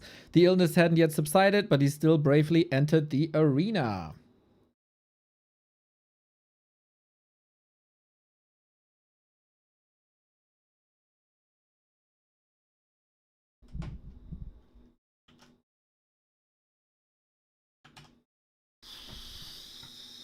Okay, I got an update, guys.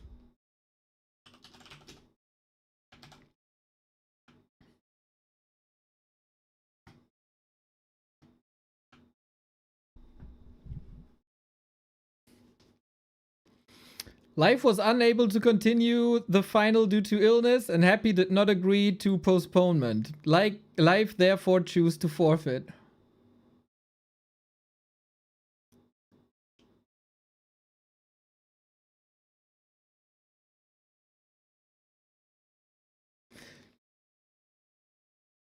Obviously, I'm very bummed out that we don't get the match, because these players are possibly the best match that we can have in Warcraft 3 in 2026. It is a bummer that we are not getting this. On the other hand, I am very happy that Life is choosing health over the final, because he didn't do that the days prior. And it fucking sucks.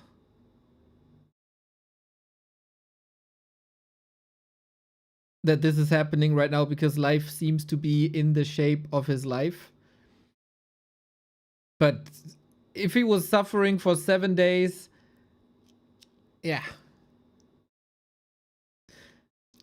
It is, of course, a bit sad that Happy doesn't, or is not agreeing for a later game. It is, from his perspective, of course, understandable. There's money on the line. It's not his fault. We don't know what's up in his life. Like, is he busy throughout the week? Is something up there? Is there reasons why he can't play another day?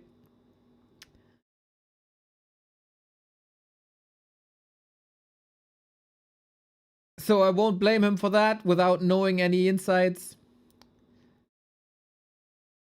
I hope for the organizers, it's a little bit of a sign that the play all system is extremely dumb, especially in bracket stages. Because if we don't have the play all stuff, we are finished here a lot quicker. And then Life is not as exhausted if he has to play the last 2 maps versus 1-0.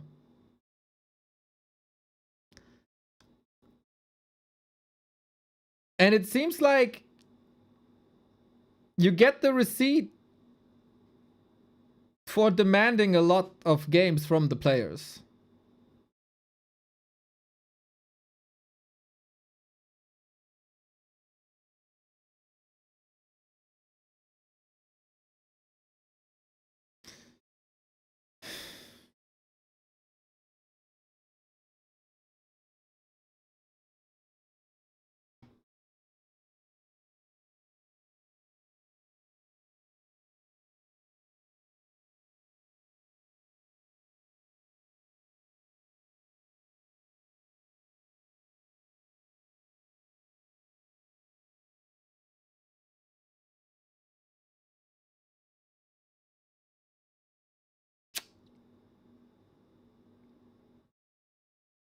Hope the organizers are happy either way about these last 2 maps. So dumb to have these played.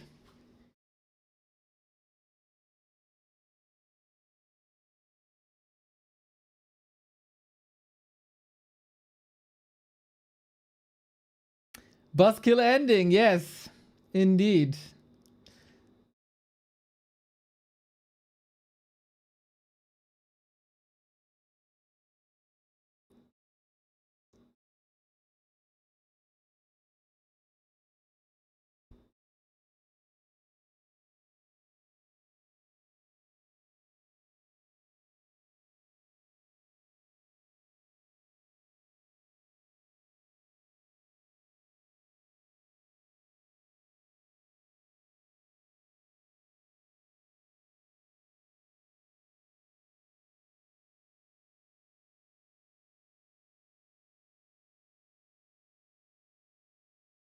Why he played all 5 games with 1-0 and haven't had any illness? Dude, that's just completely wrong. He said the entire time he's tired and sick.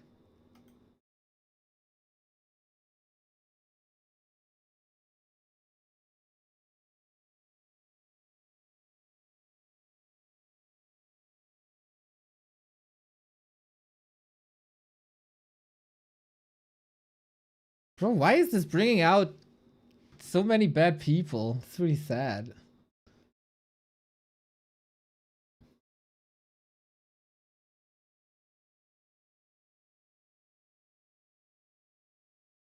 Hmm.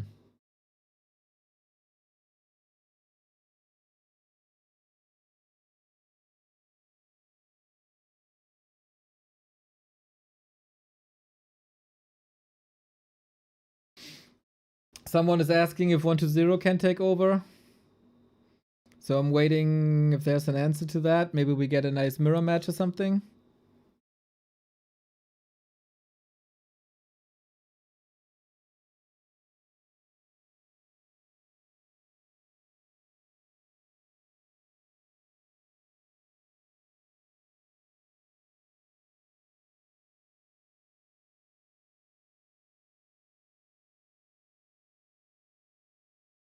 Yeah, I'm waiting for that.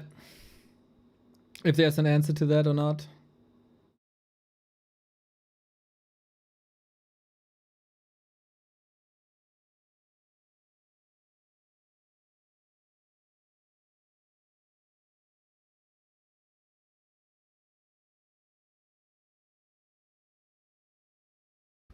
Let's see if BBC is online. If not, it's over anyway.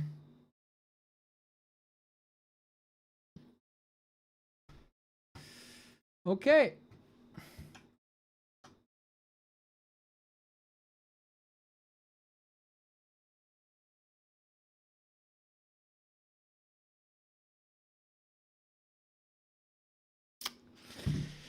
Okay, this will be discussed a lot.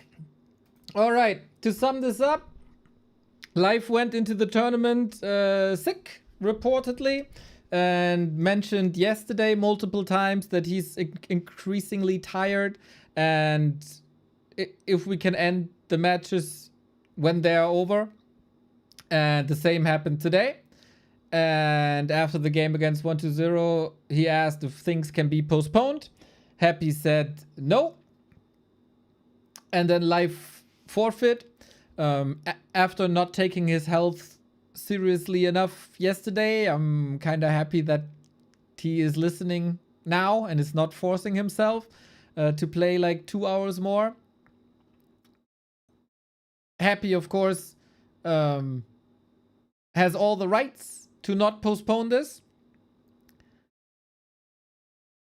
He's playing this game for money and doesn't have a connection to the community, like, at all. So for him, from his perspective, he can get the money without putting on a fight. Then why not take the fight? Why not take the money? We don't know if he has anything lined up next week, if the schedule doesn't work out, if there's anything else that's going on in the background that forces this. Whatever. Happy wins this tournament without playing the final. And he has every right to do so because he was there. He is ready to play. His opponent is not. And you have that in other sports as well, right? Like tennis, if you can't play, then you have to forfeit. It happens. I've said this a couple of times that the schedule in the Chinese tournaments is burning out players. We now have the evidence that it is this way. And maybe that's a lesson for everyone. So this will be very polarizing. This will be discussed possibly. And as so often in discussions, there's many ways to see this. There's a lot of reasons to understand. It's definitely sad for us. Don't start the tournament if you can't play.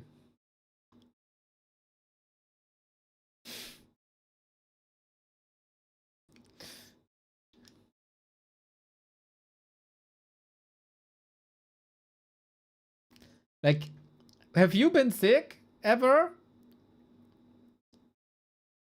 Like, it can get worse throughout the day, especially when you're like doing something that's exhausting.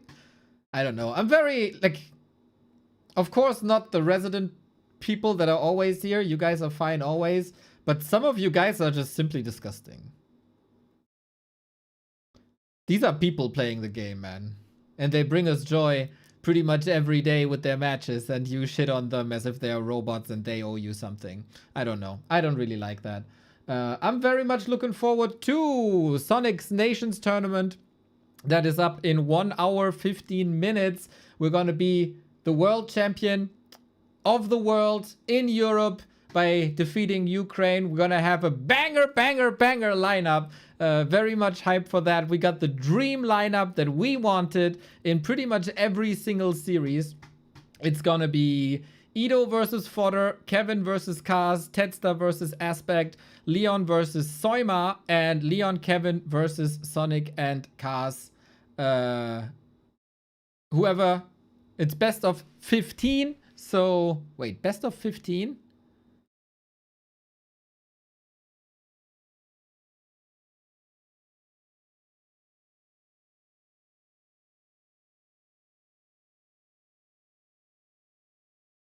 What is best of 15?